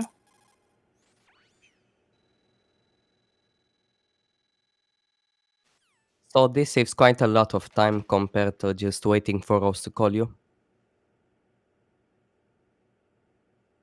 And now everybody's favorite room, Jejunum. Jejunum can... There's a save thread, which loses 4 seconds, but it's still faster than going for the... I think that Really Apache risky. might go for it, since it's a race after all. Yeah, I definitely think he will go for the save stuff. And it's just a 4-second time loss, it's Yeah. not that big. Yeah, he's going for the save. The risky strat will be don't go over the bridge there and just go straight forward, which So Tino does. saves 4 seconds, but if you mess it up, it loses you a lot of time.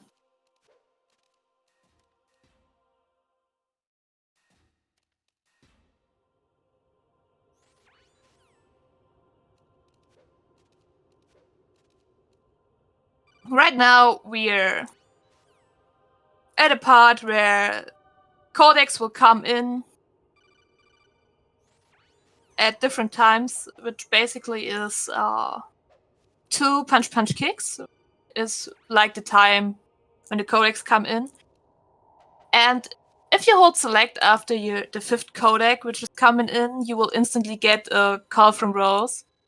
If you don't do that, it will... The codec will come later. Tino got kicked. Yeah, that this is what loses a lot of time. loses up to 5 seconds to get kicked. because you also get shot, which staggers you. However, it's still And he better got than kicked. falling down the Yeah, falling floor. down loses like 15 to 20 seconds. And depending another on. important thing that Apache did is he swiped as soon as he spawned in.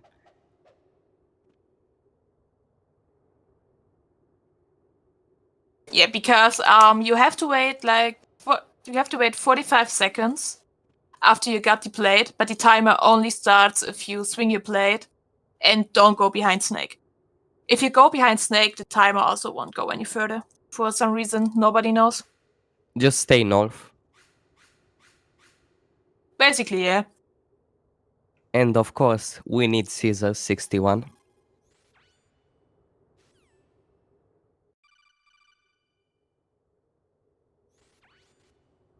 And coming up is a fight that we skip.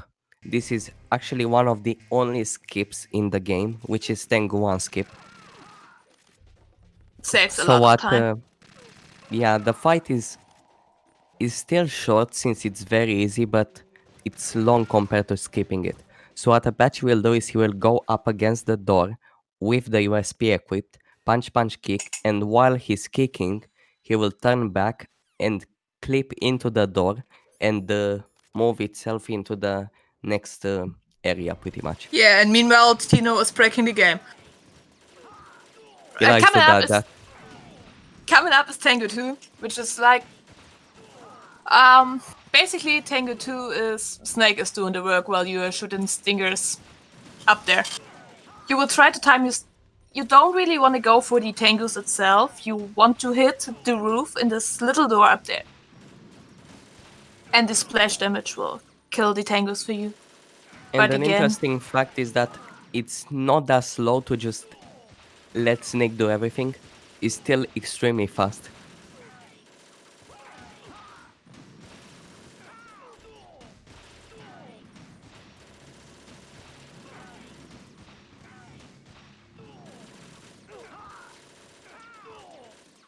And Tino the Madman did Tengu 1 skip with the AK.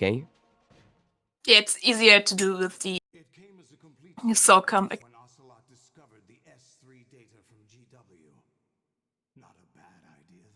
And Tino will do the best weak spot. Yeah.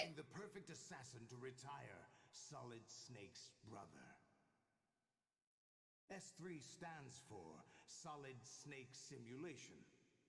It's a development program to artificially reproduce Solid Snake. Well,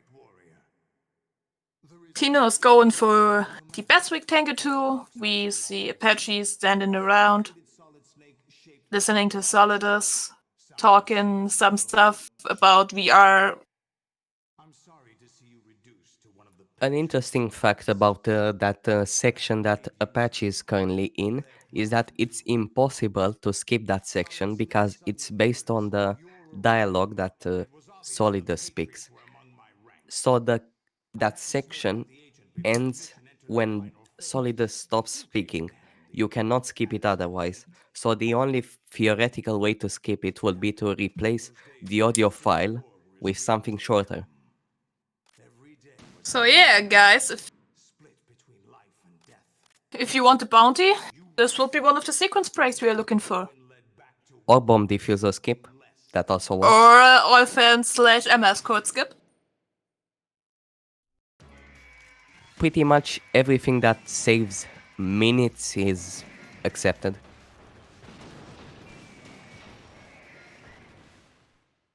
Apache was going for this was the perfect Ray.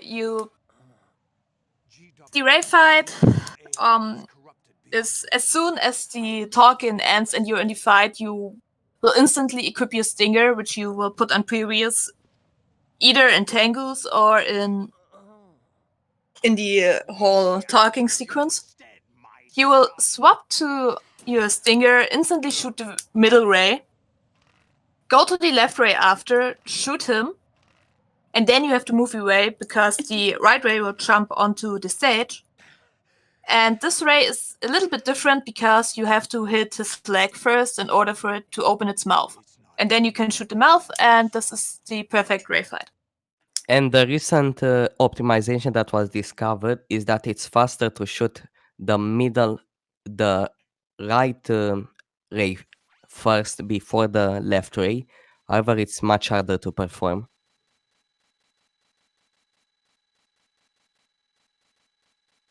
And Tino showed us again what I was just explaining. And now we're on to the final boss fight of the game, which is Solidus. Surprisingly, my favorite boss fight in the game. It's a sword fight. It's cool. It's edgy. Everyone Yeah, loves it's it. a sword fight with a president. There's nothing better than that. And he has some strange things on his back. So what Apache will do is he will break his, pretty much his cover, you could call it, and swipe at him 3 times. He needs to do that 3 times to end phase 1. Now, during phase 2, he will have to parry his attacks and do the same thing pretty much. However, it's pretty much RNG how fast this fight goes, because the president likes to glide around the place for quite a long time. And he has also different attacks he can do. Right there you saw the slowest attack he can do. So that's unfortunate, but happens. And there you saw the fastest attack right behind, which would be the elbow. And GG Apache. And just want to say that's a GG for Apache with a 65 minutes and 25 seconds real time, but since these games... Sorry, I just saw what he did. Riders on the Storm. Why does he always have to troll like this? Yeah, but... Since there are a lot of differences in loads, both Tino and Apache agree that it's best to play the credits and see the in-game time. Yeah, since we are not sure what really decides the loads. Are you talking about the baby? The genes aren't the only thing you pass on. There are too many. Sorry, but that caught me so off guard that I just had to laugh now. Yeah, it's an inside joke for people that are wondering. Yeah. And it's also GG for Tino with 57 minutes and 22 seconds. So it was an amazing race. It was a close one for sure, and both of them played extremely well.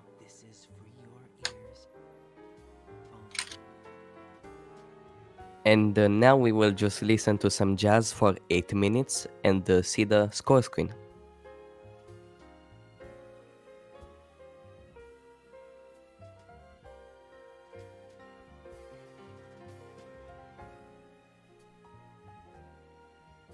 So... what are we talking about now, these 8 minutes?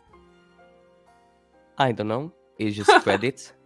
We can read out the names, but I don't speak Japanese. Same, but they're not there in Japanese, so...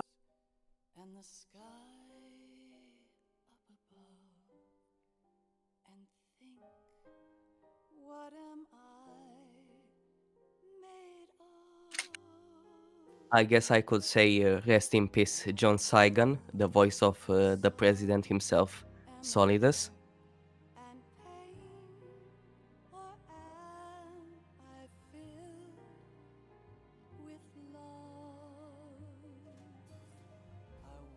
So I guess that's all. Yeah, it's sadly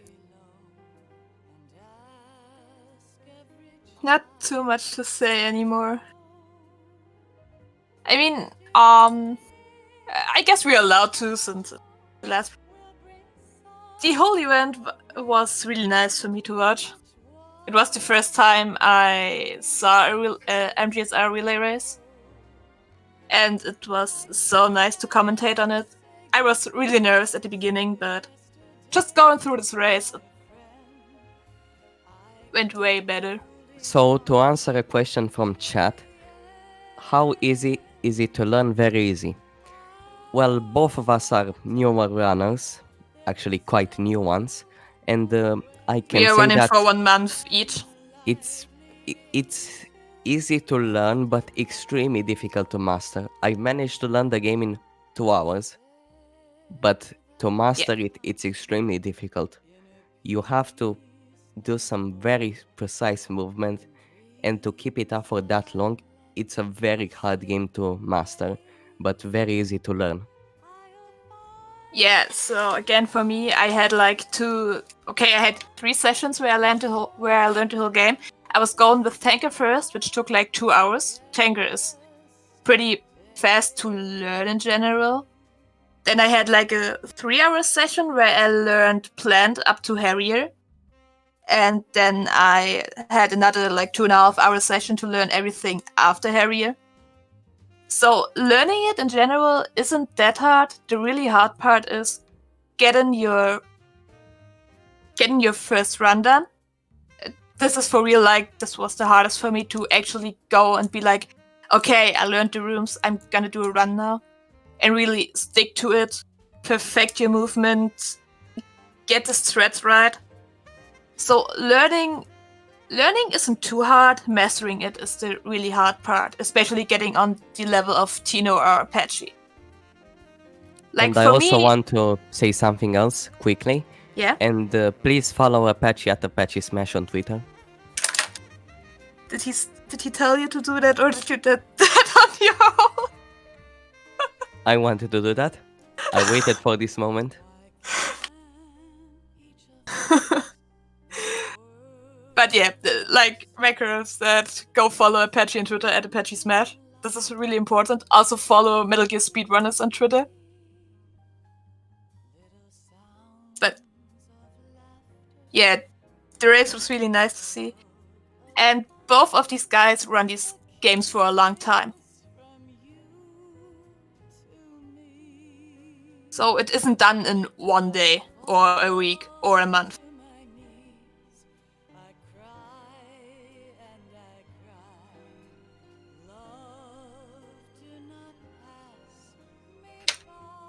And I also want to give special thank yous to Platonic Guy. For running all the games. I just wanted to say it.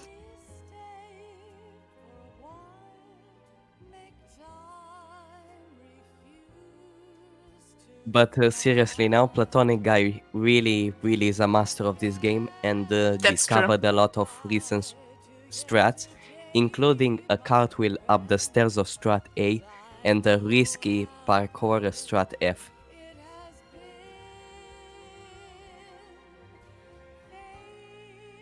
Yeah, it's one thing which is also important to say. If you are starting to learn the runs now, it is way easier to learn the runs now than it was for Apache, Tino, Limes, Platonic, you name them.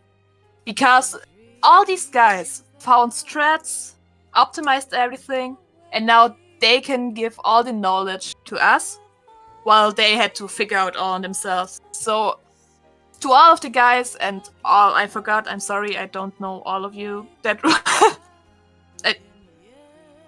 really huge shoutouts for finding the stuff, optimizing it. It's insane.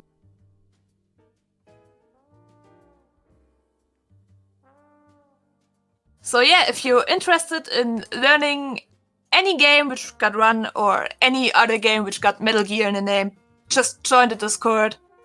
Give it a try. Everyone here is willing to help at any time.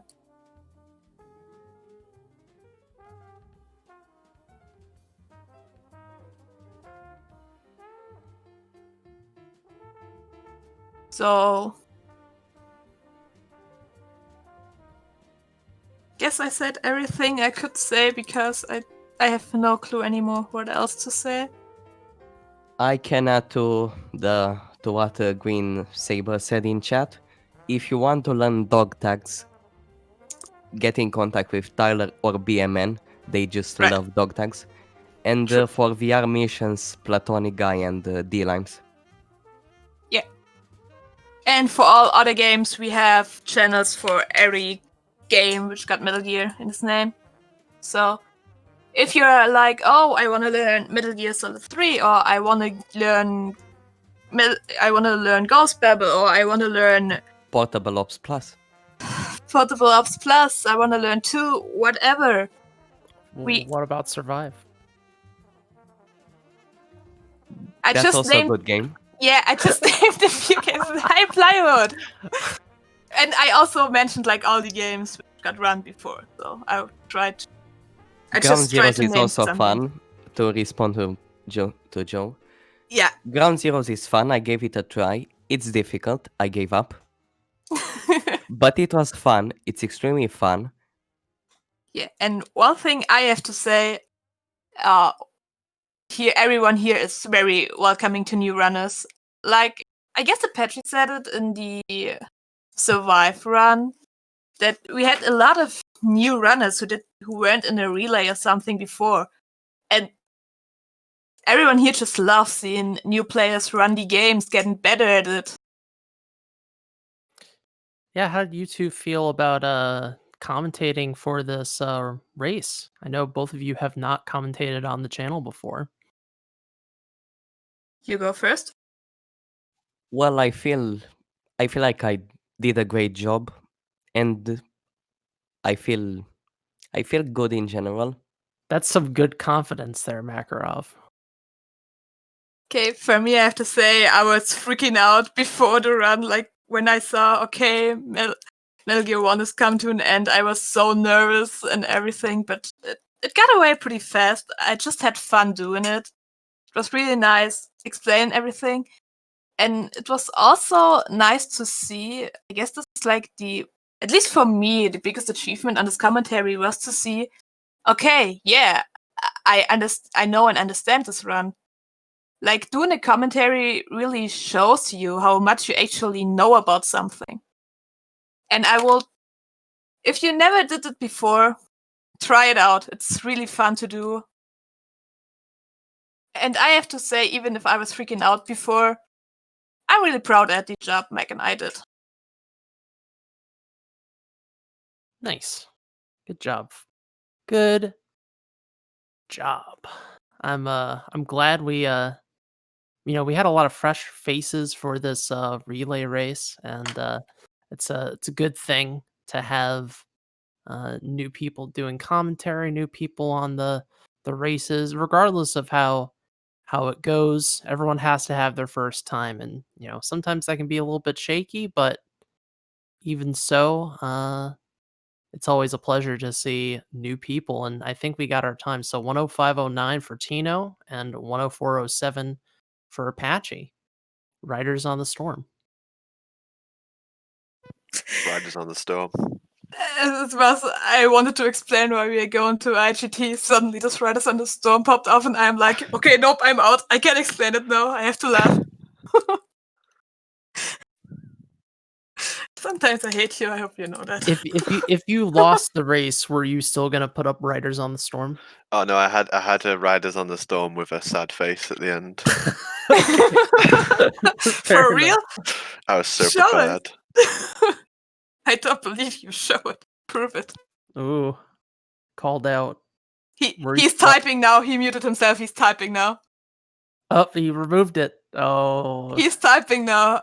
100%.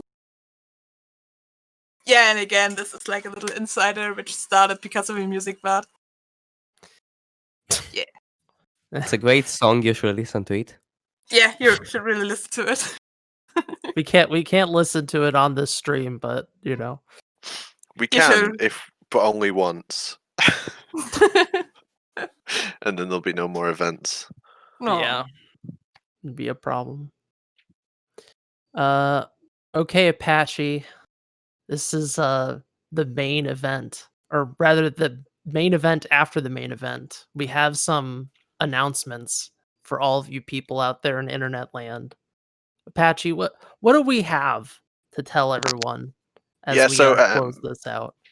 We have an announcement of an announcement. So next weekend, we're going to be doing Legacy Episode 2. For anyone who's unfamiliar with Legacy, me and Minnie and a guest runner will go through an influential Metal Gear run, and then a the best player essentially if we can get them. We'll do a showcase run afterwards. Legacy episode 2 is going to be Metal Gear Solid 2 Very Easy, 104.56 by Mac McD.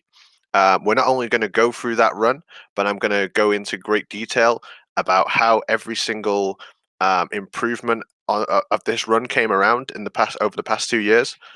So that original run was done in 2018. Since then, every single very easy player at some point has put something into the run, and we've all worked together to get the time down to where it is now, 104.56 down to 104.14 by D Limes. So after that, after we've watched Mac McD's run, Limes will grace us with a showcase run as well. Me and Minnie will do a lot of talking. I'll be mentioning a lot of names because there's so many people. What did I? I thought I said 102.14. My bad if I You didn't. said 104. I was like, Oh, man, my bad. Makarov's run is or not Makarov, Mac McD. There's too many Macs in this community. Mac McD's run is untouchable.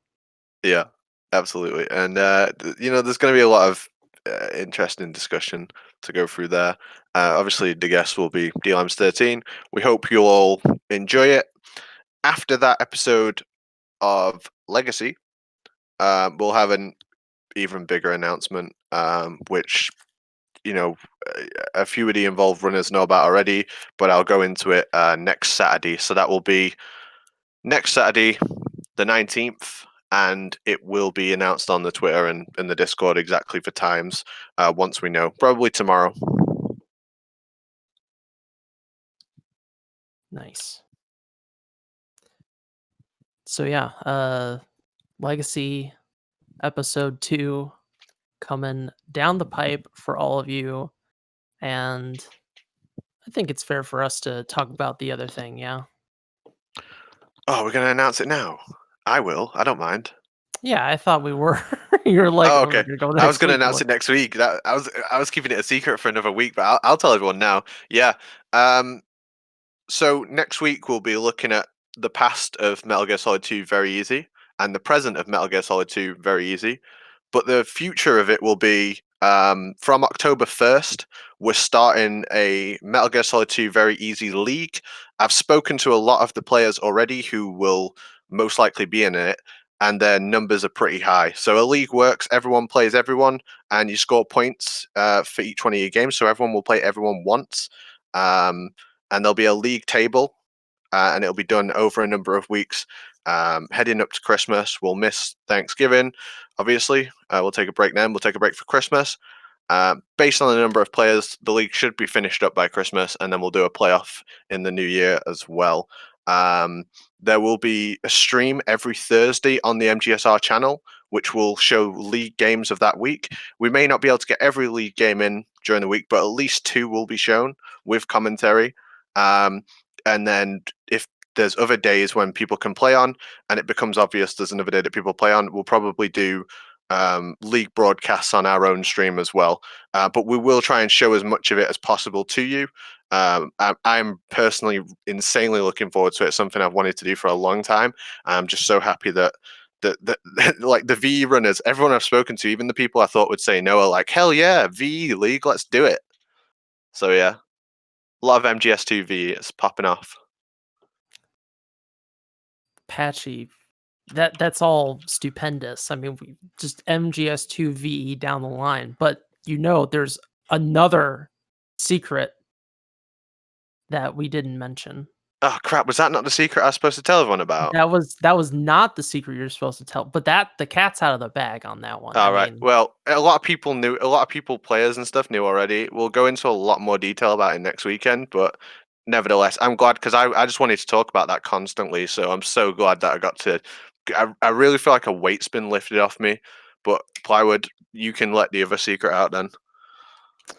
Well, folks, as some of you may be aware, that there were applications for the stream team for this channel.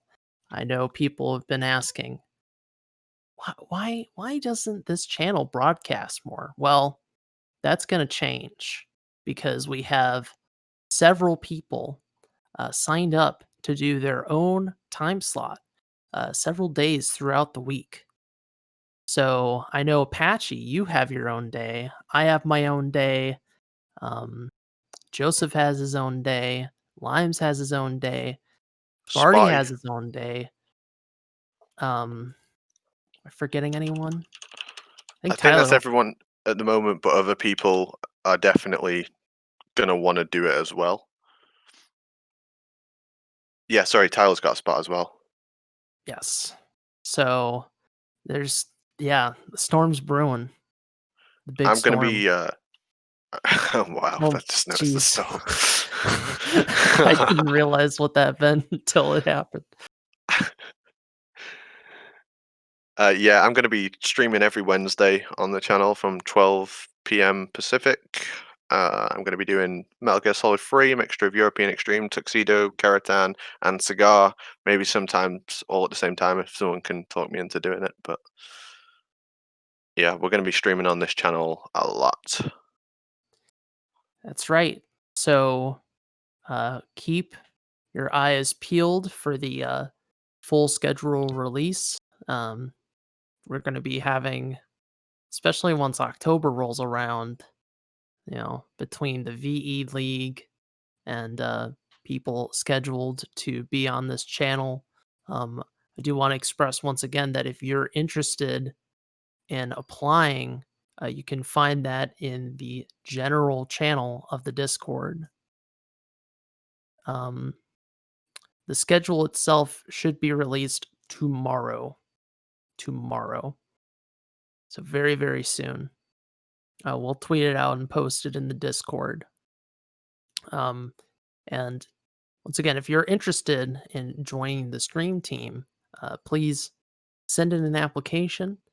Of course, we have to make hard decisions about what we want to do for the channel, and the more people we have on the channel, then there's going to be a bit of a rotation. So keep that in mind if you're interested in participating in something, a bit more involved in the sense of being part of the community and also trying to promote the community and doing your own thing on this channel within the structure, of course. I think that's all the secrets that I want to reveal. I don't think I have any other I think pressing we should secrets. keep the rest of the secrets a secret for now. I think that's enough secrets for today, right? Yeah. All the secrets I can't think of right now. I don't want to reveal anyways. So, but that's the kind of stuff you get by sticking around all the way to the end, folks. So I really want to say thank you to all the runners, both the survivors and the wanderers, to all the commentators, to Apache and Tyler for helping with the hosting, Roy and Chu as always for their tech wisdom, and to everyone, of course, that helped donate to Python. I don't know if we have a total from Python, but I'm pretty sure he appreciates every ounce of help sent his way.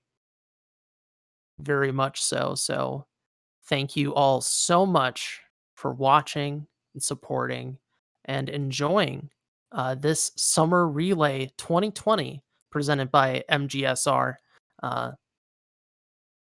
Coming up next for the relays is Fall 2020. What's in store for fall? I'm not sure. Maybe there'll be some storms. Possibly More riders. storms. Maybe riders. Maybe ride in